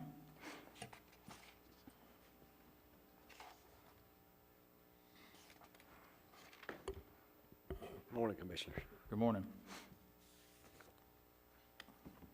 First property is 142 East Drive, Flora Home. Property owner's name is Jennifer Kite. The violation was unsafe structure and care premises. The original fine amount was $85,862, and the total cost of enforcement action was $3,083. The property owner has recently purchased the property. The property is now compliant, and the owner is requesting a fine reduction. If the board approves, we recommend the reduced fine to be paid within 90 days. Okay. All right, is the property owner here? Okay, no. What's the pleasure of the board? Mr. Chairman, I move that we accept on code case 2010-00302, $1,683, removing the $1,400 administrative monthly, and that would be $1,683 if paid in 90 days. Okay, got a proper motion to reduce it down to $1,683. Can we get a second? I'll second. Okay, got a second by Commissioner Rawls. Any further discussion? I don't need any public comment on this one at all, do I? Okay, I didn't think so.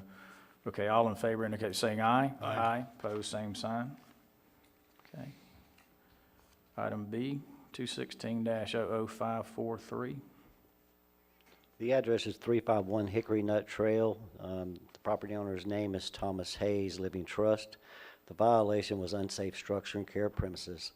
The original fine amount was $24,846.35.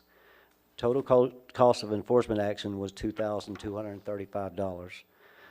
The new owner had a fine reduction approved on June 7, 2021 for a reduced fine amount of $1,695. Due to personal reasons, he did not make the deadline to make the payment by 9/8/2021 and is requesting more time to pay the reduced amount. Okay, all right. Commissioner questions of staff. Commissioner Harvey? Thank you, Mr. Chairman. Mr. Moore, did the applicant say how much time he needed to facilitate this request? I mentioned 90 days, and he said that would probably be sufficient. He has another property that I'm presenting at the next BOCC for another fine reduction that he bought at a tax deed sale, but he said he should be able to cover this one. Well, my only concern, it is the holidays and money's tight right now, and I realize that, and I don't want to put him in a position where he can't make it, but I can handle that in a motion, so. Okay. Has he made any payment at all? No, sir, not I yet. didn't think so. Okay. Commissioner Adamsack? I was going to ask the same thing. Okay. Is the property owner here? No. Okay. I don't, have we ever done this before? I guess I wish he'd have made a payment, at least he was making an attempt. I don't have a problem with another 90 days. But what happens after the next 90 days? I guess I've never been in this position before as a commissioner to, what happens after that? Do the fines start going back? They just go back to the original amount. I think this is the second one I've had to present to y'all since I've been doing this. Okay, commissioners, what's the pleasure of the board? Mr. Make a motion. Okay, Commissioner Ross? I make a motion that we give an additional 90 days, with the caveat that if it's not paid within 90 days, that the fine goes back to the original amount. Okay, got a proper motion? I'll second that. Okay, got a proper second, got a proper motion by Commissioner Rawls, a proper second by Commissioner Harvey. I just had to say one thing. I think the intent is to get him to clean the property up. He's done that.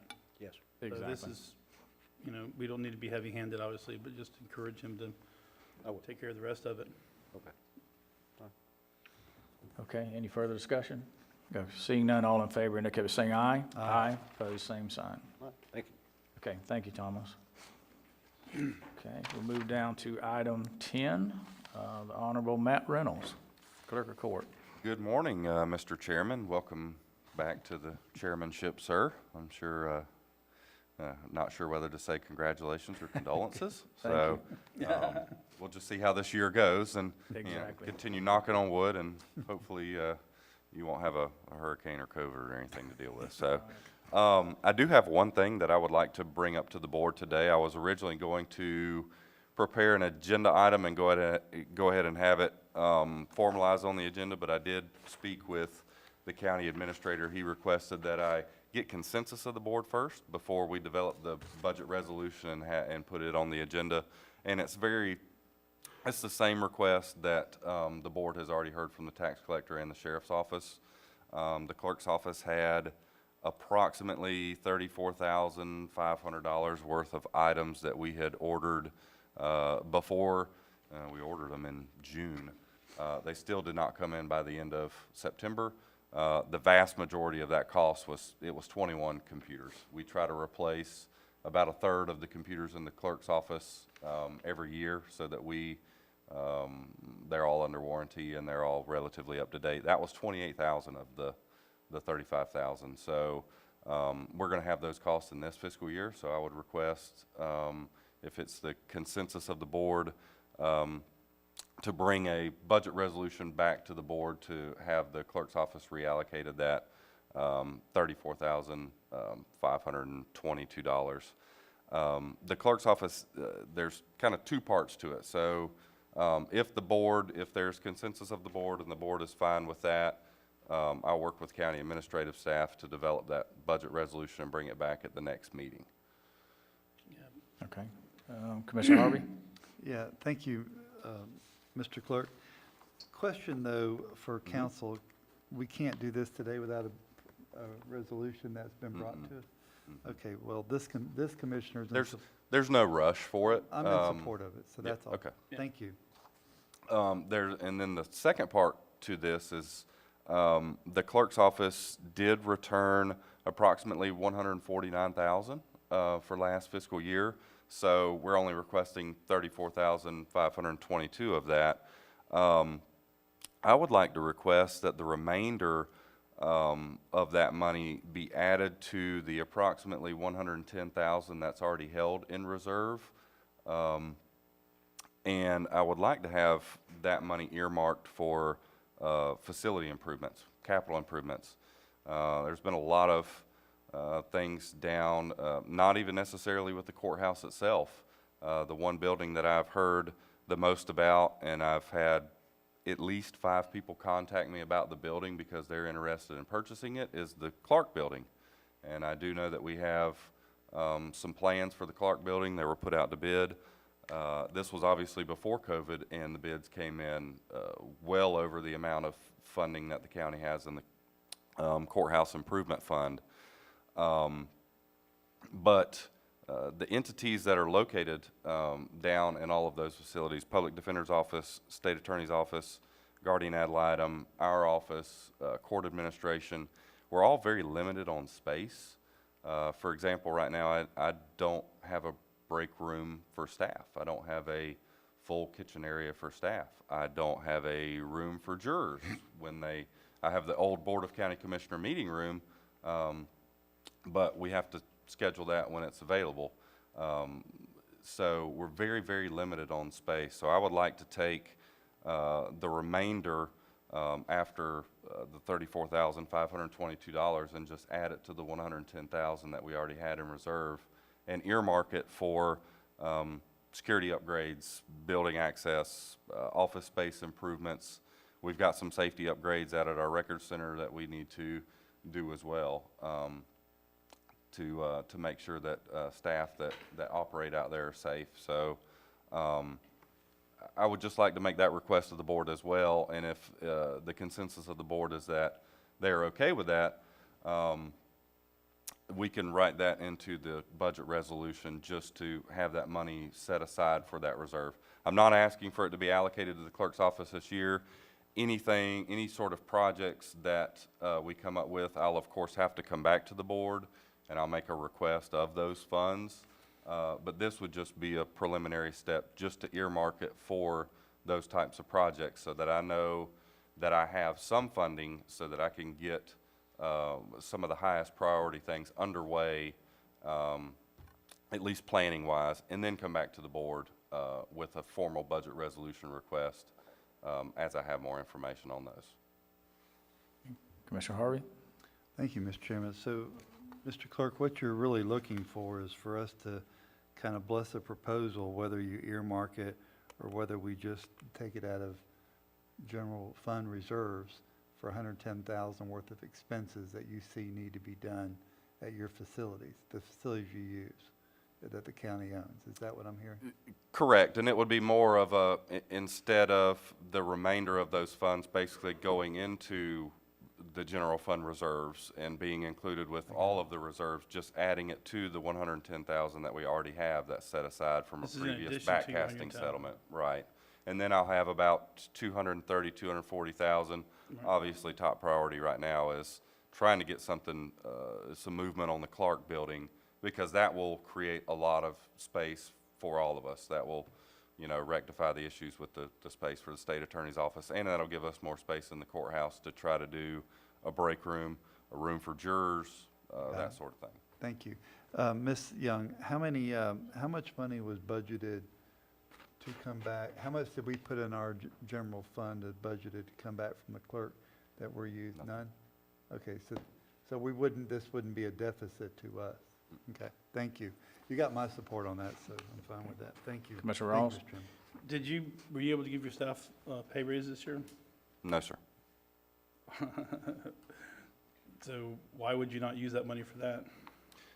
I could, but the problem with that is that'll be a recurring cost, and I'm not sure what I'll have in returns coming back at the end of this year. I didn't build any, when I was building the budget, I built it based on the same number of staff that the clerk's office had when I took over, 62 staff. So I don't have any extra room. Any sort of savings that the clerk's office will generate to come back to the board at the end of the year is going to be through attrition. If I have staff turnover. Well, the reason I asked the question is you know. I would love to be able to do that, but being fiscally responsible, I don't want to incur that cost and then have to come back to the board next year, and then that's an additional cost that's built into my base that with the process that the board took this year, doing the percentage allocation on ad valorem increases, I can't rely on that coming back to me again next year. So I don't want to get myself in a bad position. I know, but I'm sure I'm preaching the choir here, but you know, with inflation at the rate that it is right now and the cost of everything going up, that's just a double or triple whammy for the folks that are having to endure that. They get to go another year of losing money versus having something given to just partially stay, not even completely cover the cost of living. But I understand your position. I respect that. I just wanted to make sure I was clear on that. I stand in support. Okay, so we just consensus to If do it the- forward? Yeah, it seems to me that the consensus of the board is that they're okay with it. I'll work with county administrative staff, we'll develop the budget resolution, and we'll bring it back at the next. I'd be in support of a budget resolution that allowed you to build a properly funded pay raise for yourself, just so you'll know. Okay, Thank you, sir. all right. thank That's you. all I have. Thank you. Thank you, Matt. Okay, we'll move down to appointments. Commissioner Adamsack? I have none. Okay, Commissioner Rawls? I have none, but Sarah, could you please reach out to Ms. Meese and ask her if she would be willing to serve another term, or, thank you. Okay, Commissioner Harvey? I have none, sir. And I have none also. So we'll move down to item 12, Terry Suggs, County Administrator. Yes, sir, Mr. Chairman, and welcome back, sir, in the chairmanship role. So just a couple of things this morning. First of all, I want to take this opportunity to welcome Ms. Sarah Herbine back to the family. It's been a long time, and I'm glad to see Ms. Sarah's back and doing the things that she is happy at doing, which is serving this Board of County Commissioners and working with staff. So, Sarah, we are all excited to have you back. I'm grateful.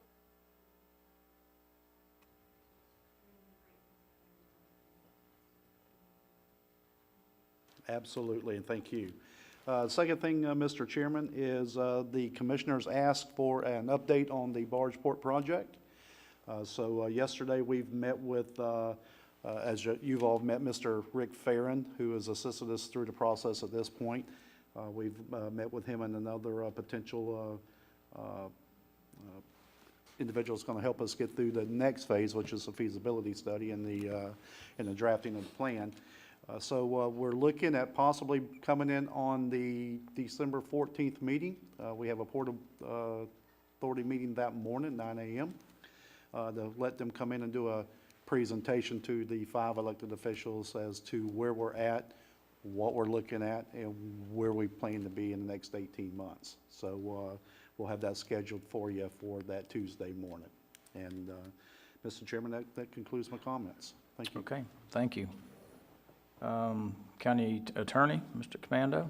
Thank you, Mr. Chair. I just wanted to let you know that I am asking that lease between the county and Cimarron, actually there are 2 leases for 2 different properties, be considered at the workshop today. This has been a long way in the making, but I want to let you know I'm going to drop off copies of the 2 of them for you to review in between now and then. And if you have any questions, just let me know. Thank you. Okay, thank you. And that will be for action this afternoon, correct? Just let the public know. Okay. Okay, Commissioner comments. To my far right, Commissioner Adamsack.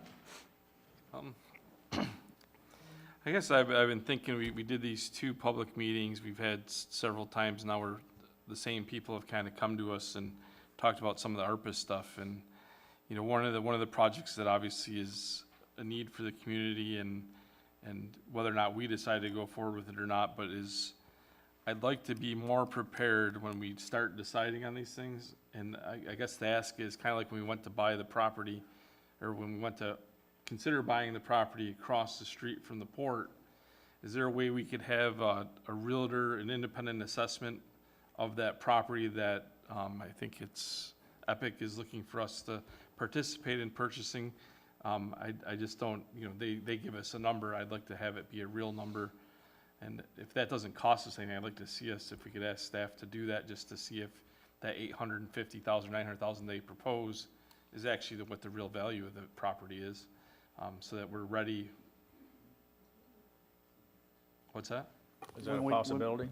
Yeah, when we did the analysis for the GP property, there was an appraisal, or for the port property now, was an appraisal done, so there is a cost associated with that. But if the direction of the board is for us to seek some guidance from some local folks to see if that number's acceptable, that's fine. But if we want to get the true value of that number, we're going to need to do an appraisal on that property, and that will be a cost. About what is an appraisal cost about? Well, I don't know what the last What one did the costs. one in GP cost? I can, you know, it's somewhere probably around $1,000 or so for a minor commercial property, but there is a cost associated with it.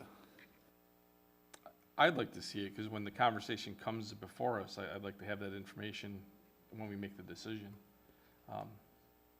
So I don't know, what do we have to do to ask to do that? Has anybody contacted anybody from Epicure to see if maybe they have? Because, you know, they've been there before ARPA, you know, money came down. So I was wondering if they were considered buying the property, maybe they had done a proposal. I can reach out to the folks that are involved with the Epicure facility. And honestly, the reason why we haven't done anything with it is we haven't been given any direction if we're going to utilize any ARPA dollars or any county dollars for that particular project. So before we go out and do any of that, I would definitely need direction from the board on doing that. Yeah, and that's what I'm trying to establish. I'd at least like to see if we can contact some realtors and see if they can give us a swag at it, if that's fair. Just because we're talking about, it's not a listed property, it's not available like on the MLS currently, so it's just kind of an agreement between two people, I guess. So I'd just like to make sure that we're not agreeing to agree to something possibly in the next month or two that doesn't make sense fiscally, from the value perspective. I think it probably does, looking at the property, but I have no idea. I'm not a commercial property.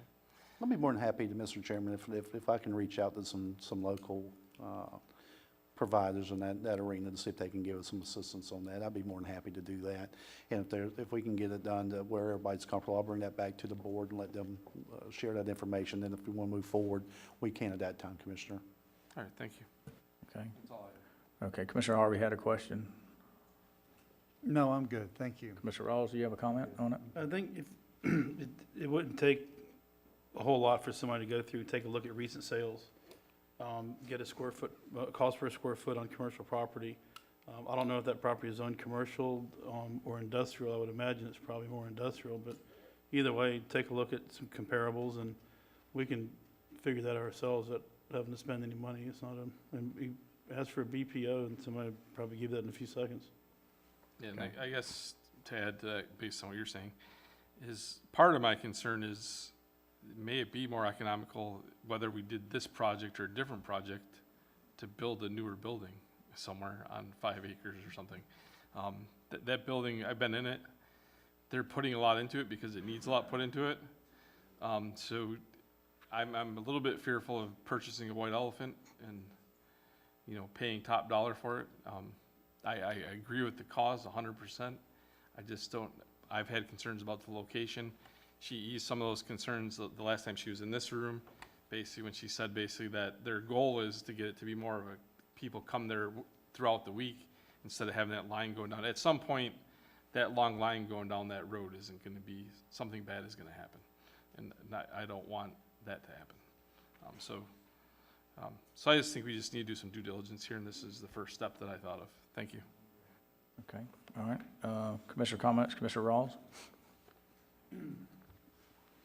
I wanted to, we kind of left the meeting with the city hanging until we got the new chairman. Wanted to see if we're going to be meeting with the city of Palaca. They've expressed an interest in meeting with us, and Okay, not the meeting next Monday on ARPA.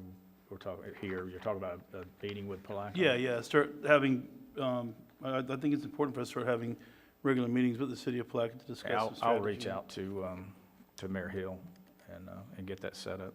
Okay. Mr. Chairman, Mr. Rawls, Oh, you yeah. mind if I make a comment? Sure. After the last meeting when the mayor stood here and asked me about it, I did reach out to all the council people, including the mayor, and heard nothing back yet. So I will pass that on to you at this point, okay? Oh, well, I'll be talking to the mayor this afternoon, so I'll make sure that we get a reply from them because they've told me several times they would like to meet with us. I think it's best for the citizens for us to be working on as many projects as we can together, because they're our county seat, and our offices inside their city limits. All right, so I'm gonna pass these out, and I got, Rich, if you'll pass this down to, thank you. So these are, I honestly don't really need one, I got all I need, but I'll give him another one. Thank you, Rich, take another one. Take one of each. Take one of each. Yeah. So these are some elevations of floor plans that we're asking about the animal services. And by the way, Matt, what you were talking about, that would be a perfect project for if the county had a construction manager, they could pull in, small project like that. You know, we could take a look at all the numbers, select the most competitive pricing and get that work done, save a lot of money that way. And then I only had to print one of these. I asked her to, I only wanted certain pages, but I'll pass this around. Y'all can, this is, one of the concerns that was expressed early on was, how they're gonna handle getting rid of the waste from the animals.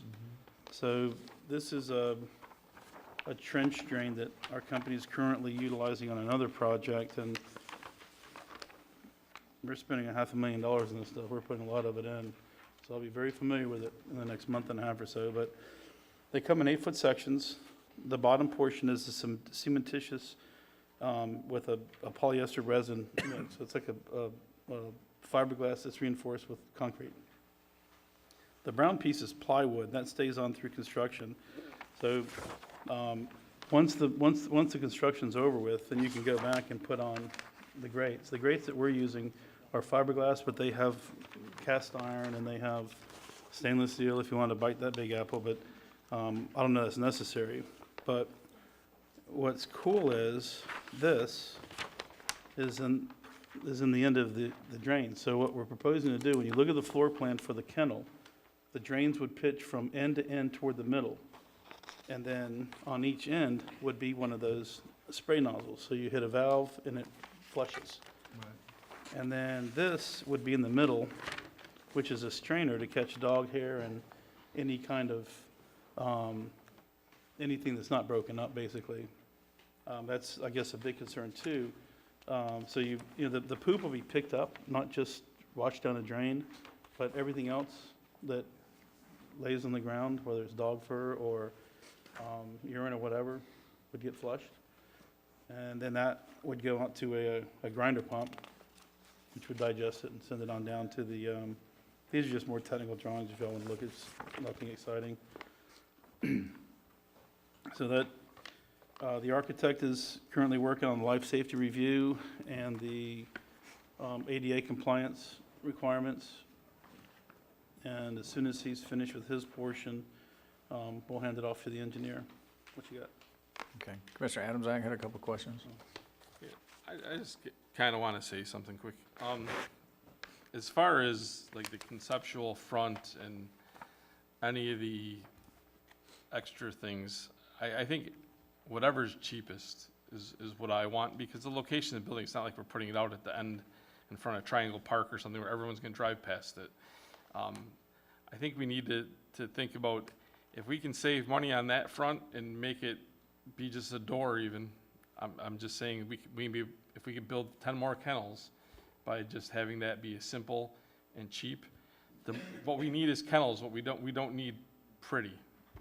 And I know that some people in the community may object to that, but the bottom line is we're here to try to house as many dogs as possible and take care of a problem that is community-wide. We already know today that that thing's going to be filled probably within 2 weeks. As fast as they can go get the dogs that people are calling about, we're going to fill that thing. So, you know, anything that we can cut out as far as design and prettiness, I think needs to go back to the dog part of the facility. I agree. We can take out the stone or whatever we have, and I think that the covered entrance is functional, and that if it's raining, it keeps water. You know, you need to have some sort of a porte-cochere or whatever you want to call it to step into, or loggia. But we could change the color of the metal. The price of the metal doesn't matter if you're buying it all the same color or not. So we could, you know, do a two-tone. You've seen the building I built for myself. Do something like that. It wouldn't cost any additional money. But that's, we had those, they were already conceptualized, so I figured y'all could take a look at it and see. Okay. Commissioner Harvey? Mr. Rawls, thank you for all this work, and I appreciate it. Thank you, Mr. Chairman. Where do we go from here, honestly? Because I kind of brought that up at the last. We need to start looking at getting a construction manager that we can work with, and once the architect finishes his drawings, There may still be some details we want to add in. That's typically where the construction manager steps in. If we give them a 60% set of plans, 70%, that last 30% is really easy to get to, because all the drawing work is done. You're just tweaking a few things, but where you really start to save money or spend money is where the devil's in the details, the money's in the details. So if we sit here and agree that we're going to use a standard hollow metal jamb door like that door right there, but metal door instead of wood stained, that's painted. Sure. That's, those kind of answers need to happen. What are we doing for flooring, for baseboards and acoustical ceilings? We got tegular tile in here, but do we really need that? We can have just regular, Yeah. So when can we go for a construction manager? I think, I personally would like us to see us look at hiring a construction manager on staff, like we Well- just discussed with that project that the clerk of court's looking at. If you had a construction manager on staff, they could be looking at that Yeah, project I for us get right now. that, but that doesn't seem to be the way we're moving. So are we gonna go out for an RFP or an RFQ for a construction manager on this? And how would that look? I would What would go, be I their would fee? do an RFQ, and I would bring them in as a staff member.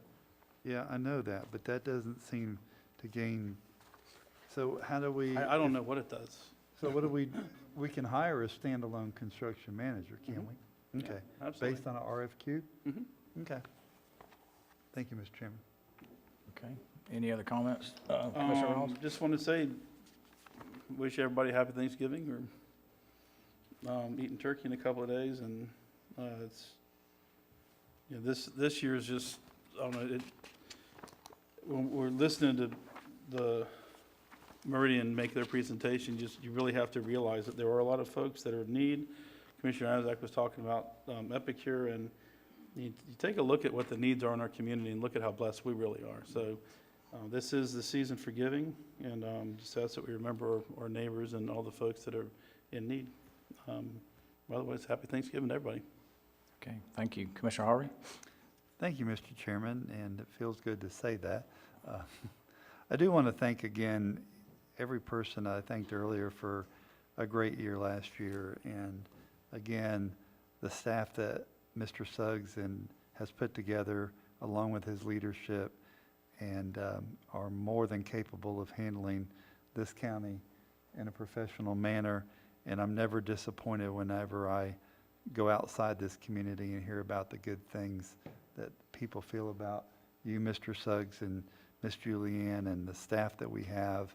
And I can tell you, it's a wonderful experience. And I just want to say thank you again for the commissioners, constitutionals that I've worked with. Just an opportunity that once in a lifetime for me. Do want to say happy Thanksgiving to everyone. And Friday night, don't forget the Placa Christmas Parade, 7 p.m. We are scheduled to, I did fill out a form that we're going to be in it. So whatever you need to do to prepare, and we'll see you down there. Thank you. Okay, thank you, immediate past chair Harvey. I know that, I'm sure that feels good. I'd like to start by thanking Commissioner Ross for all the work that he's put in on the Animal Control Center. We If I could say really, though, honestly, half of what you see there was done by Denita Cole from the county. well, thank you, Danita Cole, hope you're phenomenal. listening. And the advisory board too, also for their input. But this is a long time coming, but I think we're maybe on the downhill side of this. So hopefully we'll have something started in construction soon. So Sarah, welcome back. We sure missed you. It's nice to see your smiling face over there. And anyway, first I'd like to start by wishing my 91-year-old mother, her birthday was yesterday. So happy birthday, Mom. It's recorded. So I did call her yesterday and she's doing well. And today is my youngest, Holly, and our youngest son, Bobby's 30th birthday. So I want to wish him a birthday shout out. And I want to thank Sarah from the newspaper, Michael Leonard, for all the support that y'all give us, coverage and everything. But on Friday, November 19th, in the event section, had a really good coverage of the events that are happening in South Putnam and West Putnam. A lot of things going on the weekend of the 4th, from starting on the 2nd.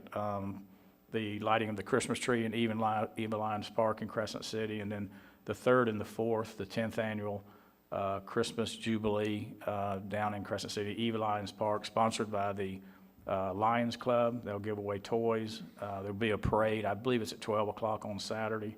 And the Yacht Club is having a car show and food vendors that same day, and they'll finish that day with fireworks at 6:30.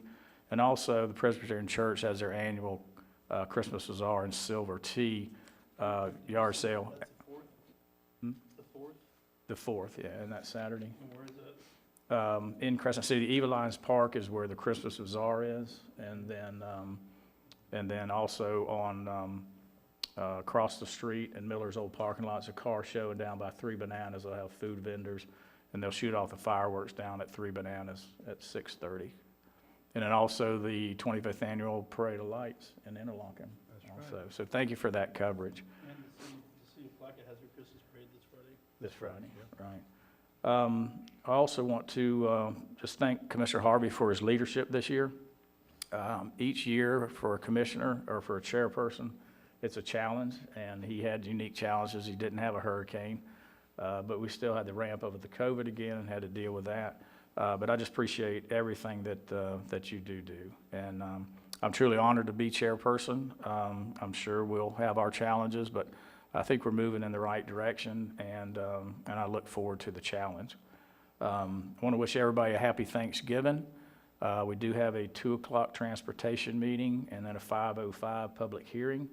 So if there's I want to open it up for public comment. Is anybody wishing to make public comment? Okay, seeing none, we'll recess until 5:05. Thank you.